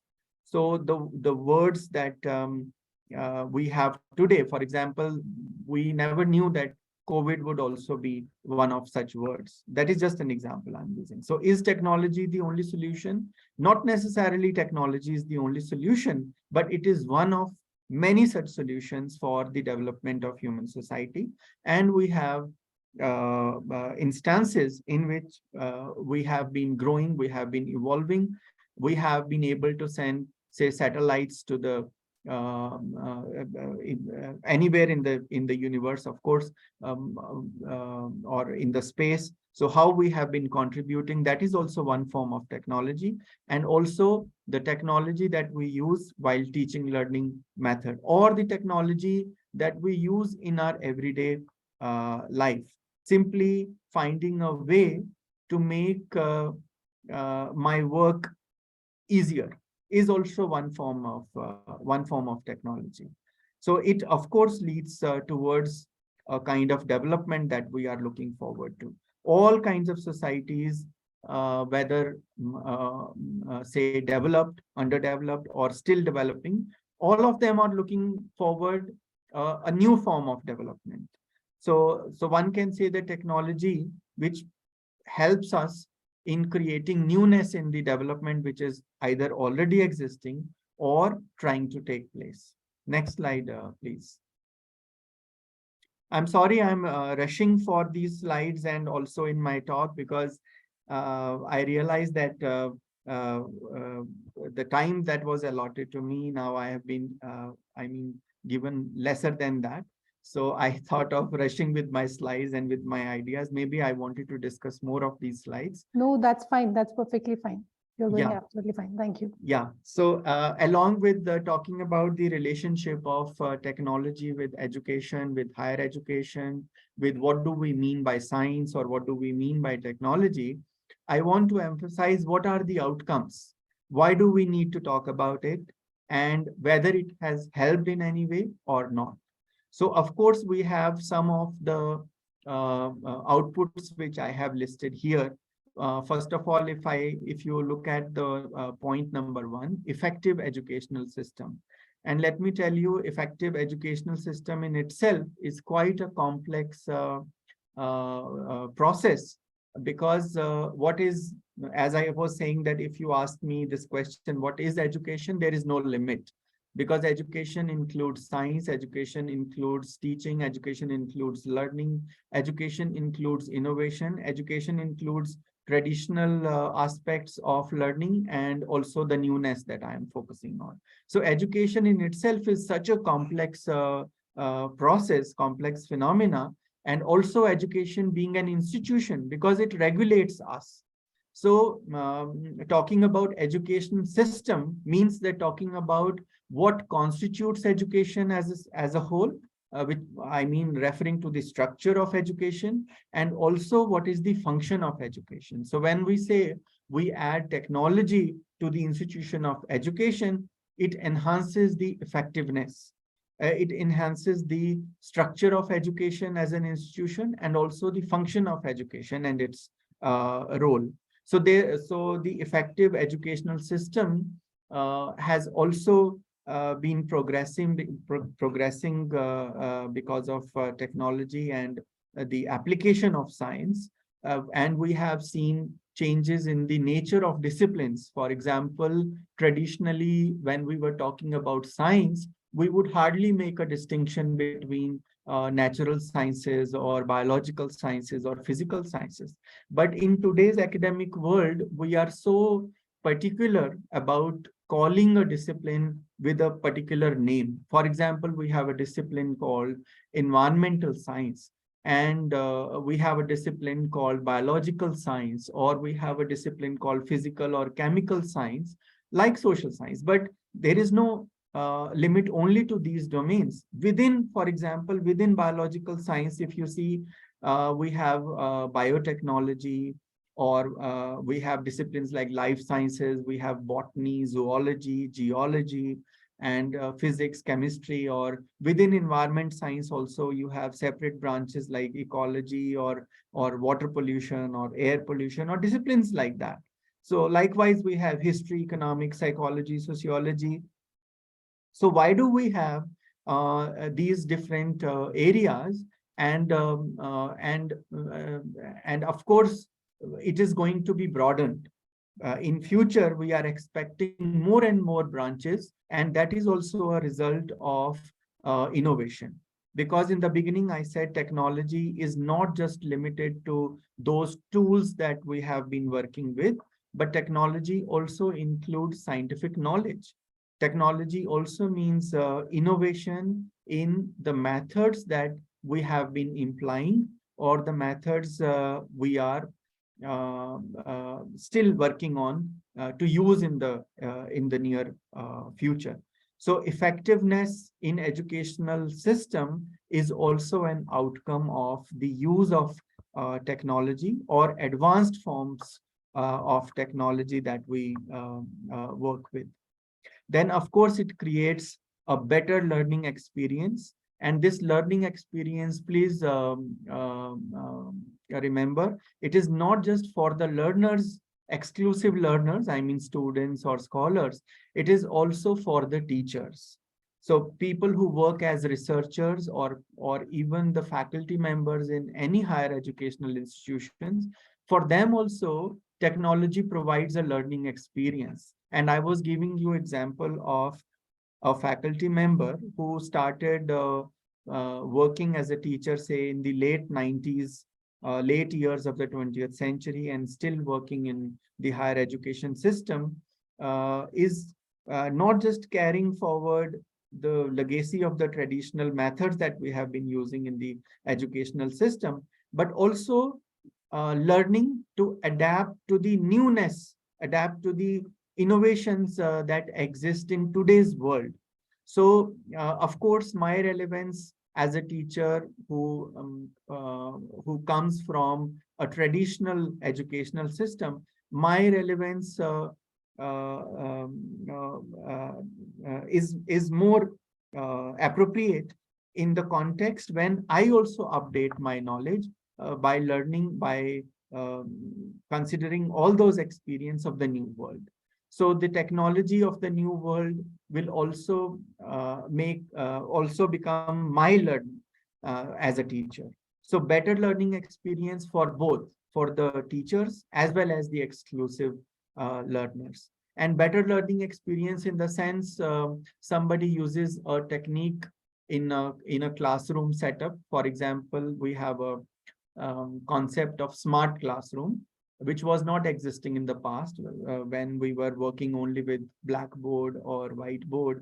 So using a smart classroom or using a projector in the class, or like right now talking through a PowerPoint presentation, and you are also listening to a person who is just using this PowerPoint presentation to mark few points. I mean, I'm not only sticking to these points, I'm also going beyond these points. So this is also an example of, say, flipped classroom that I will be briefing about in a short while, and you will be learning more about it in tomorrow's session. So a better learning experience means when my learning becomes more easier. My learning becomes easier in the sense that I'm able to learn on my own. I do not raise more questions. And there are lesser and lesser doubts. And then technology has also contributed towards improving the communication among stakeholders. So communication among stakeholders means communication between learners as well as teachers, communication among teachers themselves, and communication among learners themselves. So communication at three such levels, and communication for those stakeholders who are also working in the field. For example, people from science who not only work in the social field out there, but also who work in the laboratories. So how technology is helping and what kind of tools and methods that they are using in their laboratories. And of course, those tools and techniques not always helpful in the social study, I mean in the social field, but of course, some of those techniques which are helpful in the social field. So technology has contributed, whether in the soft form or in the hard form, it has always enhanced the communication among teachers as well as learners. And then it has also contributed towards adding to the resources. And this addition to the resources has no end. Of course, I already mentioned that technology is evolving. So all sorts of resources, whether, as I was saying, that whether in soft form or in hard form, or even, let me tell you, in ideological form, because I come from a discipline called sociology, and in social sciences, not only we work with concrete world, we also work with abstract world. For example, I am working on the relationship of people with each other in society. And the relationship has different forms. For example, I'm working on love relationships, and you asked me to define what do we mean by love. So love is an entity that cannot be shown, for example, like this glass, or like a concrete object. Love is something that has to be felt. So love is a mental entity. I mean, people who are experts in science, they can of course show you brain as a matter, but they cannot show you mind. They can only describe it. So mind, although does not exist without brain being there as a matter. So in social sciences, what happens that when you are talking about social world, you are also talking about the abstraction of social world, where we are not only existing in the concrete form, but we are also referring to those entities which exist in the form of abstract ideas. So when we talk about additional resources, so those, of course, in soft form, hard form, and also in the form of ideologies. And these are also helpful in shaping different kinds of projects. We all working on different projects in different fields, whether scientific or non-scientific, and technology has always been helpful towards that. And then, of course, it has provided options of online learning. I was saying, I agree to what Dr. Mittal in her address, she was referring to the use of technology, and she said she referred to BC and AC, means before COVID and after COVID.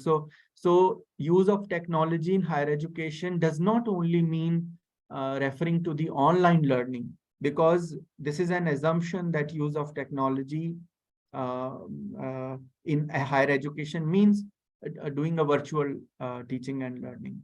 Why? Because I remember before COVID, when we were using technology of different kind, as I said, using smart classroom, or using projectors in the class, or even providing e-resources to the student, that is also a form of technology. Also use of different scientific methods of collecting data and analyzing those data through different software, that is also technology. And also using such methods, such tools that you work with in laboratories, and also doing all sorts of scientific experiments in the field. For example, as a student of social science, if somebody says that I am doing a field work, is basically using a scientific method, doing a field. For example, I go into the field and just observe people. For example, recently, I have been discussing with Dr. Sunita, who works on nurses, the practicing nurses in hospitals. So she wanted to work on a project, and we two were discussing with each other. So if you just want to observe the nature of the work of nurses in hospitals. So just learning about the working, not necessarily mean questioning them. Also, how they work without disturbing their work, just to see nurses as subjects or as object of study. Again, that makes us an ethical question, whether you call humans as subject or not. That's why we need to take permission also from institutions before we start any such work on studying humans in a particular context. So if you want to observe the behavior of staff in hospitals, so that is also a subject, and that is also a scientific subject, because observation is an important scientific method, and that is also another form of technology. And of course, technology has contributed towards providing financial benefits. Why we are looking forward to innovation or different forms of technology? Because not only because we want to make our study or our research or our teaching or learning easier, but we also want to make it cost effective. We on lesser expenses, we are looking forward to more and more output. So technology has definitely contributed towards that. So next slide, please.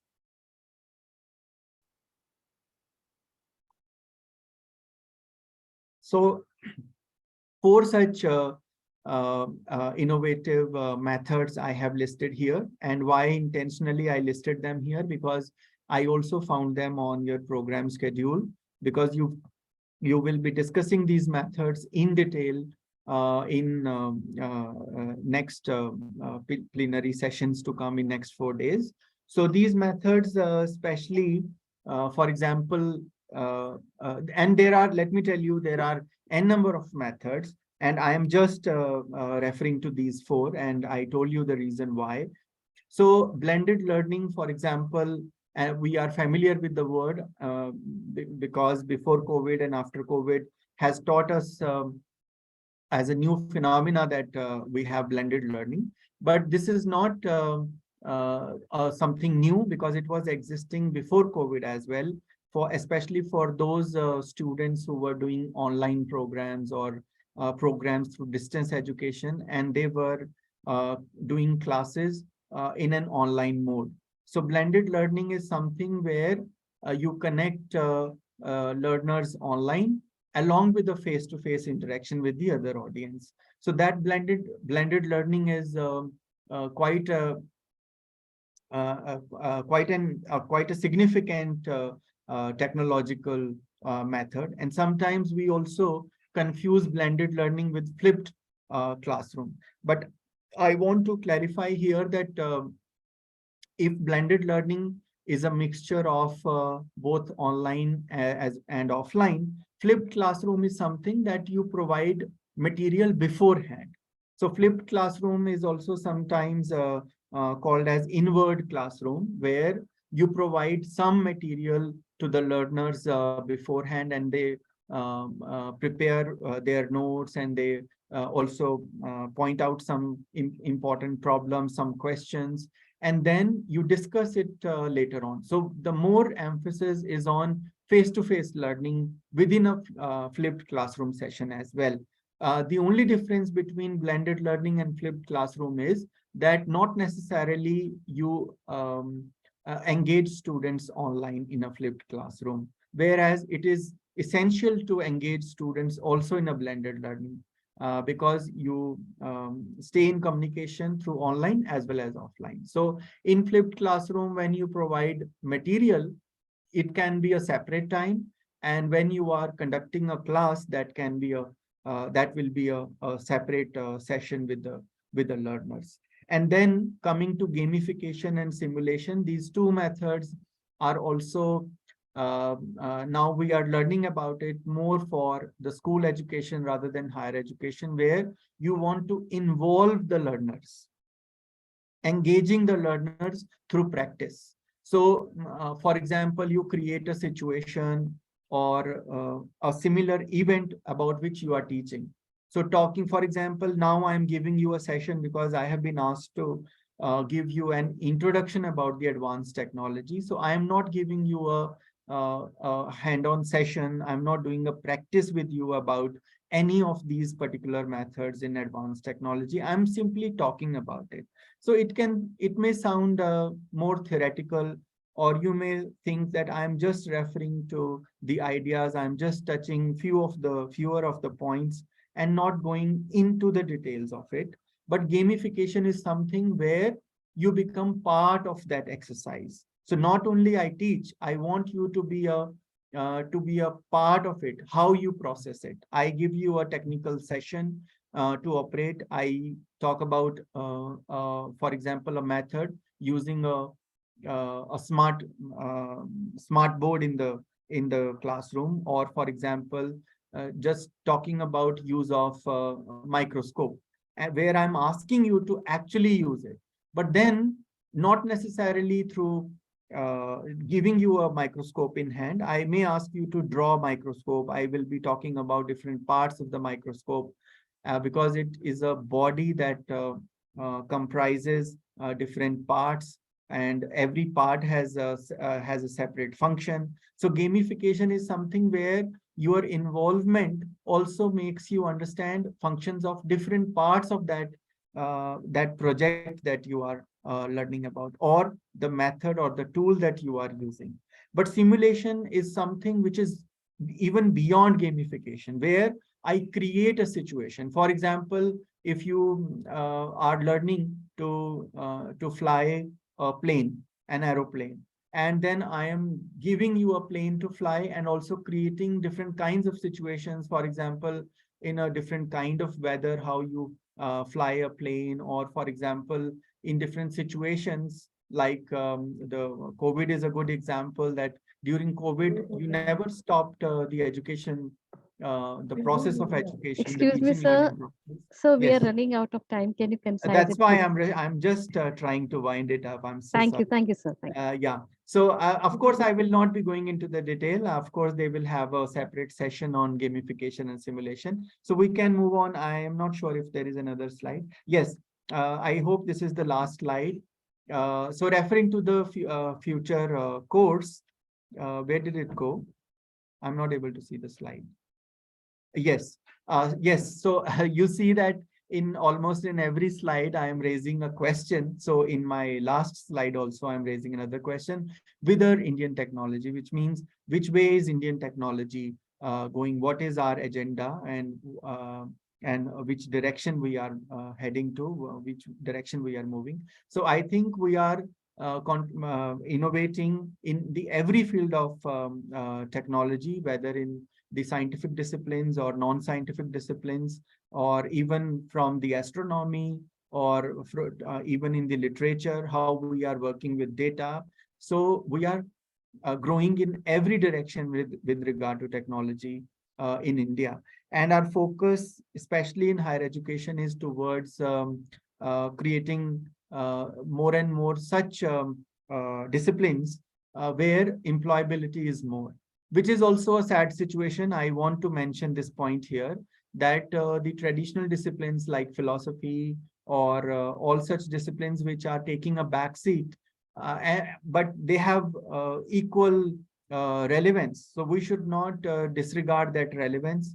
Why we are associating employability with education, that is already creating another problem. So technology somehow, of course, moving towards development of any society, but it is also creating more and more employability, whether in for graduation or post-graduation. And I have an example. These new institutions are also coming up. For example, all new central universities which were allocated in the year 2009, with an agenda to offer those programs which were not offered by the traditional university system. So we are trying to create more and more new programs. And even now, post 2020, when we are trying to implement the national education policy, the agenda is to provide jobs to everybody, and either to create more and more such skills which will help to identify businesses or different kinds of jobs, not necessarily given by the government sector, but also which we can create on our own. So it is also helpful. Technology of different kinds is helpful in generating more and more innovation and skills among the youth. So, and also I want to, in the end, I want to refer to this word I have, along with NEP 2020, I have mentioned education 4.0. And here I wanted to refer to a study conducted by Miranda and others.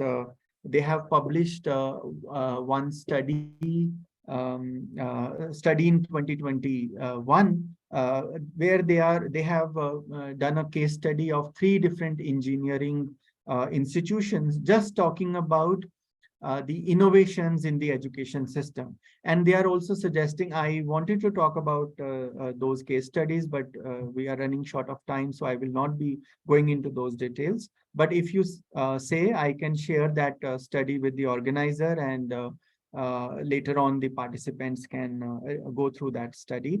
It refers to the Education 4.0, which provides us new methods of looking at what core components of education are already existing in the higher education system, and what new techniques we can use, we can employ to improve the higher education system. So those 3 case studies in engineering education detailing the core components of education 4.0, I will be sharing with the organizer. So I would like to stop here. And I'm sorry I had to rush. So I just wanted to finish on time. So if there are any observations or any comments, you are most welcome. Thank you. Thank you so much for such an exhaustive presentation, and you have really raised pertinent issues, and the talk was quite relevant. Thank you so much, Dr.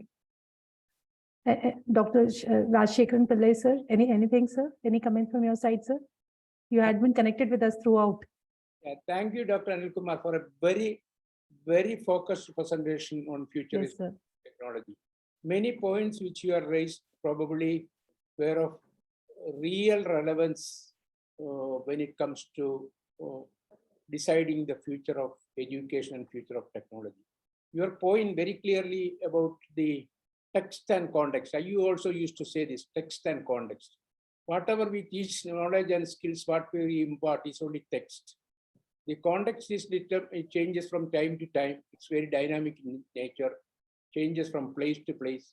And unless and until you have that contextual understanding, any system will not work. That's a very, very pertinent point. You said whether technology, there is an alternative for development other than technology. You put that question. You also said that. I was listening very carefully to your lecture. You gave the answer. There is no answer to that. But think about it. What is that? Yeah, you want me to reply, sir? Yes, because I want to know that because I also want to think probably on those lines. What is that? Yeah, I would like to go to that question, Dr. Sunita. Please, if you can take me to that. You very clearly, correctly mentioned that you do not have an answer to that. But let us think for a futuristic answer.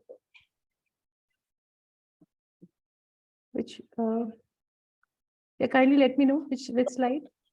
Go back. He said mentioned about technology. This is I think this is in the there are 3 points, 3 bullet points. Yeah, 3 points. Somewhere you mentioned technology development, whether development can happen. This yes, sir. I remember I have mentioned it in one of my slides, but I just. Okay, you got my question. I vividly remember. That's why. Yes, sir. Yes, of course. I had intentionally put that question in one of my slides because I wanted to discuss that in detail. I'm not sure whether I have actually discussed it because I was going so fast.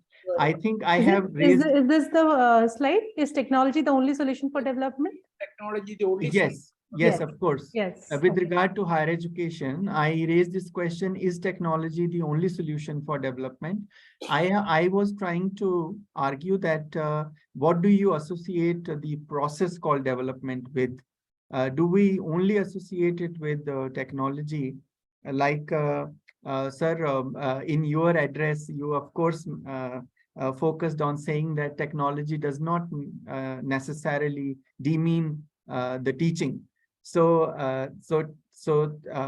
use of technology does not discourages the teacher in a specific field or the skillful person. So, if we look at the process of development, it is a never-ending process.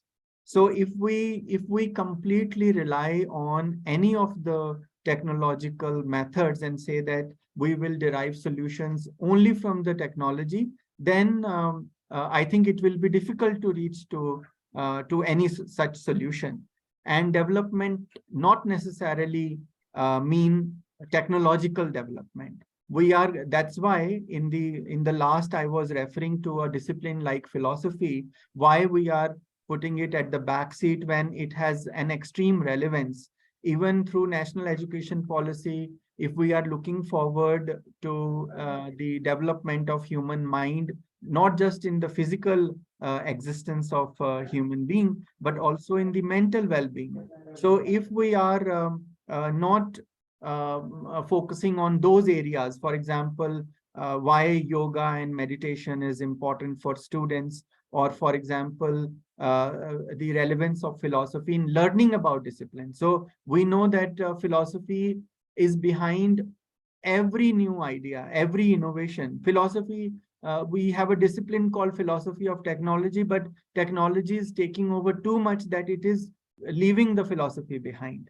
So if we keep technology as the main target of development, then we will never be successful in our objective. So in order to be successful, we have to see different contours of technology. That's why I was also discussing the meaning of science and also scientific knowledge. So technology does not mean use of technological tools that we have, or whether in the software form or the hardware form, but also the knowledge or knowledge in its ideological form. That is also technology. That was my argument. So that's why I was saying, raising this question, that is technology the only solution for development? Thank you very much. We have to be continuously asking this question.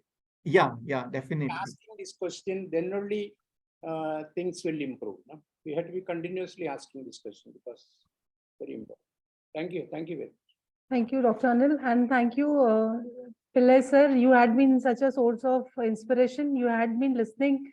Many of the participants have got disconnected now, but it is such a good thing to learn from such a learned person like you, to be patient and to be humble.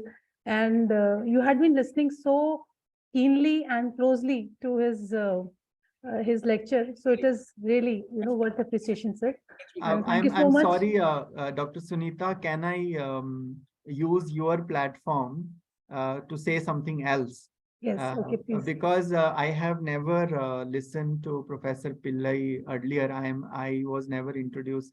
I mean, he was never introduced rather. So I am also so impressed the way he addressed. So I would like to invite him to my university or to my department also.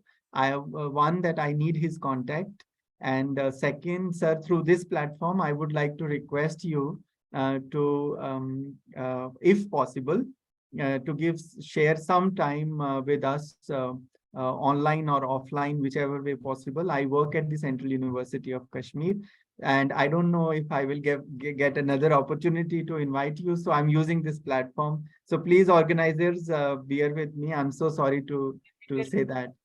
I will come over, or I will definitely accept it. I have visited Kashmir several times. Of course, you know that I have been a teacher for 52 years now. 52. 1971, I started as a teacher. 52 years I have been teaching, and thank you so much, sir. Sir, I must tell you, Pillai sir, yesterday Dr. Preeti called. She is Dean for Faculty of Nursing in SGT University. So as soon she saw your name on the list, she immediately said, I'm going to join the session for sure. Sir is my it seems you were the Vice Chancellor of the university where she was working earlier. So it is really a privilege and the honor is all ours, sir, to meet you today in this way. And thank you for sharing all your inputs and thank you for being so patient with all the things, sir. Thank you so much for attending till the entire session, sir. It is such an exemplary, all of us must learn from your this personality, sir, that at any point of time, we should not be thinking that, we have learned too much or we have gone way beyond learning and now nothing can enter inside. So we have to empty ourselves first, I think, and then only we can be, good learners, sir. So thank you so much, sir. It has been really a pleasure. And as he has already invited you, I would also love to have you, for the other sessions also, sir. Thank you so much, sir. We just invited you as guest of honor. I thought you will be connected with us for 10 to 15 minutes, but you have given your time in such a way. And sir, I mean, I have no words to describe that feeling. I am in ecstasy, sir. So it is such a pleasure to have you, sir. And the honor and the whole thing was ours only, sir, that to honor to have you today with us, sir. Thank you so much, sir. There is one question raised by a participant. The question is, in teaching aspect, can we think that a robot can replace a teacher in future? So this is a question to Dr. Anil. Yeah. Yes. Okay. Sorry, can you repeat the Yes, question? yes. I repeat my question. In teaching aspect, can we think that a robot can replace a teacher in future? Are you asking about remote or robot? Robot. Robot, yes. Robot. Yeah, I see. I think I have already somehow responded to this question beforehand. Even Professor Pillai also pointed out this, that of course technology cannot replace a teacher. Professor Sir, Pillai you are is saying muted. Pillai, sir, you are muted. Robot is a puppet in the hand of the teacher. Yeah. Yeah, a robot is another technological tool which is again used by a teacher. So a robot is there to add to your teaching, not to replace you as a teacher. Thank you, sir. Yeah, but we are still evolving, as I say. So I think if you ask me this question in 21st century, you never know in 23rd century what's going to happen. So in 21st century, in the beginning, at least I can say, no, robot cannot replace a teacher, but you never know. Thank you, sir. Thank you so much. To all the participants, feedback link is shared in chat box. Kindly fill it. Thanks. Thank you so much for this wonderful session, well explanatory session. And I hope everybody has got a good insight out of it. So thank you all. With this, we are winding up the session. See you all tomorrow with new topics at same time, 2 p.m. Till then, take care. God bless you all. Thank you, Dr. Anil. Thank you.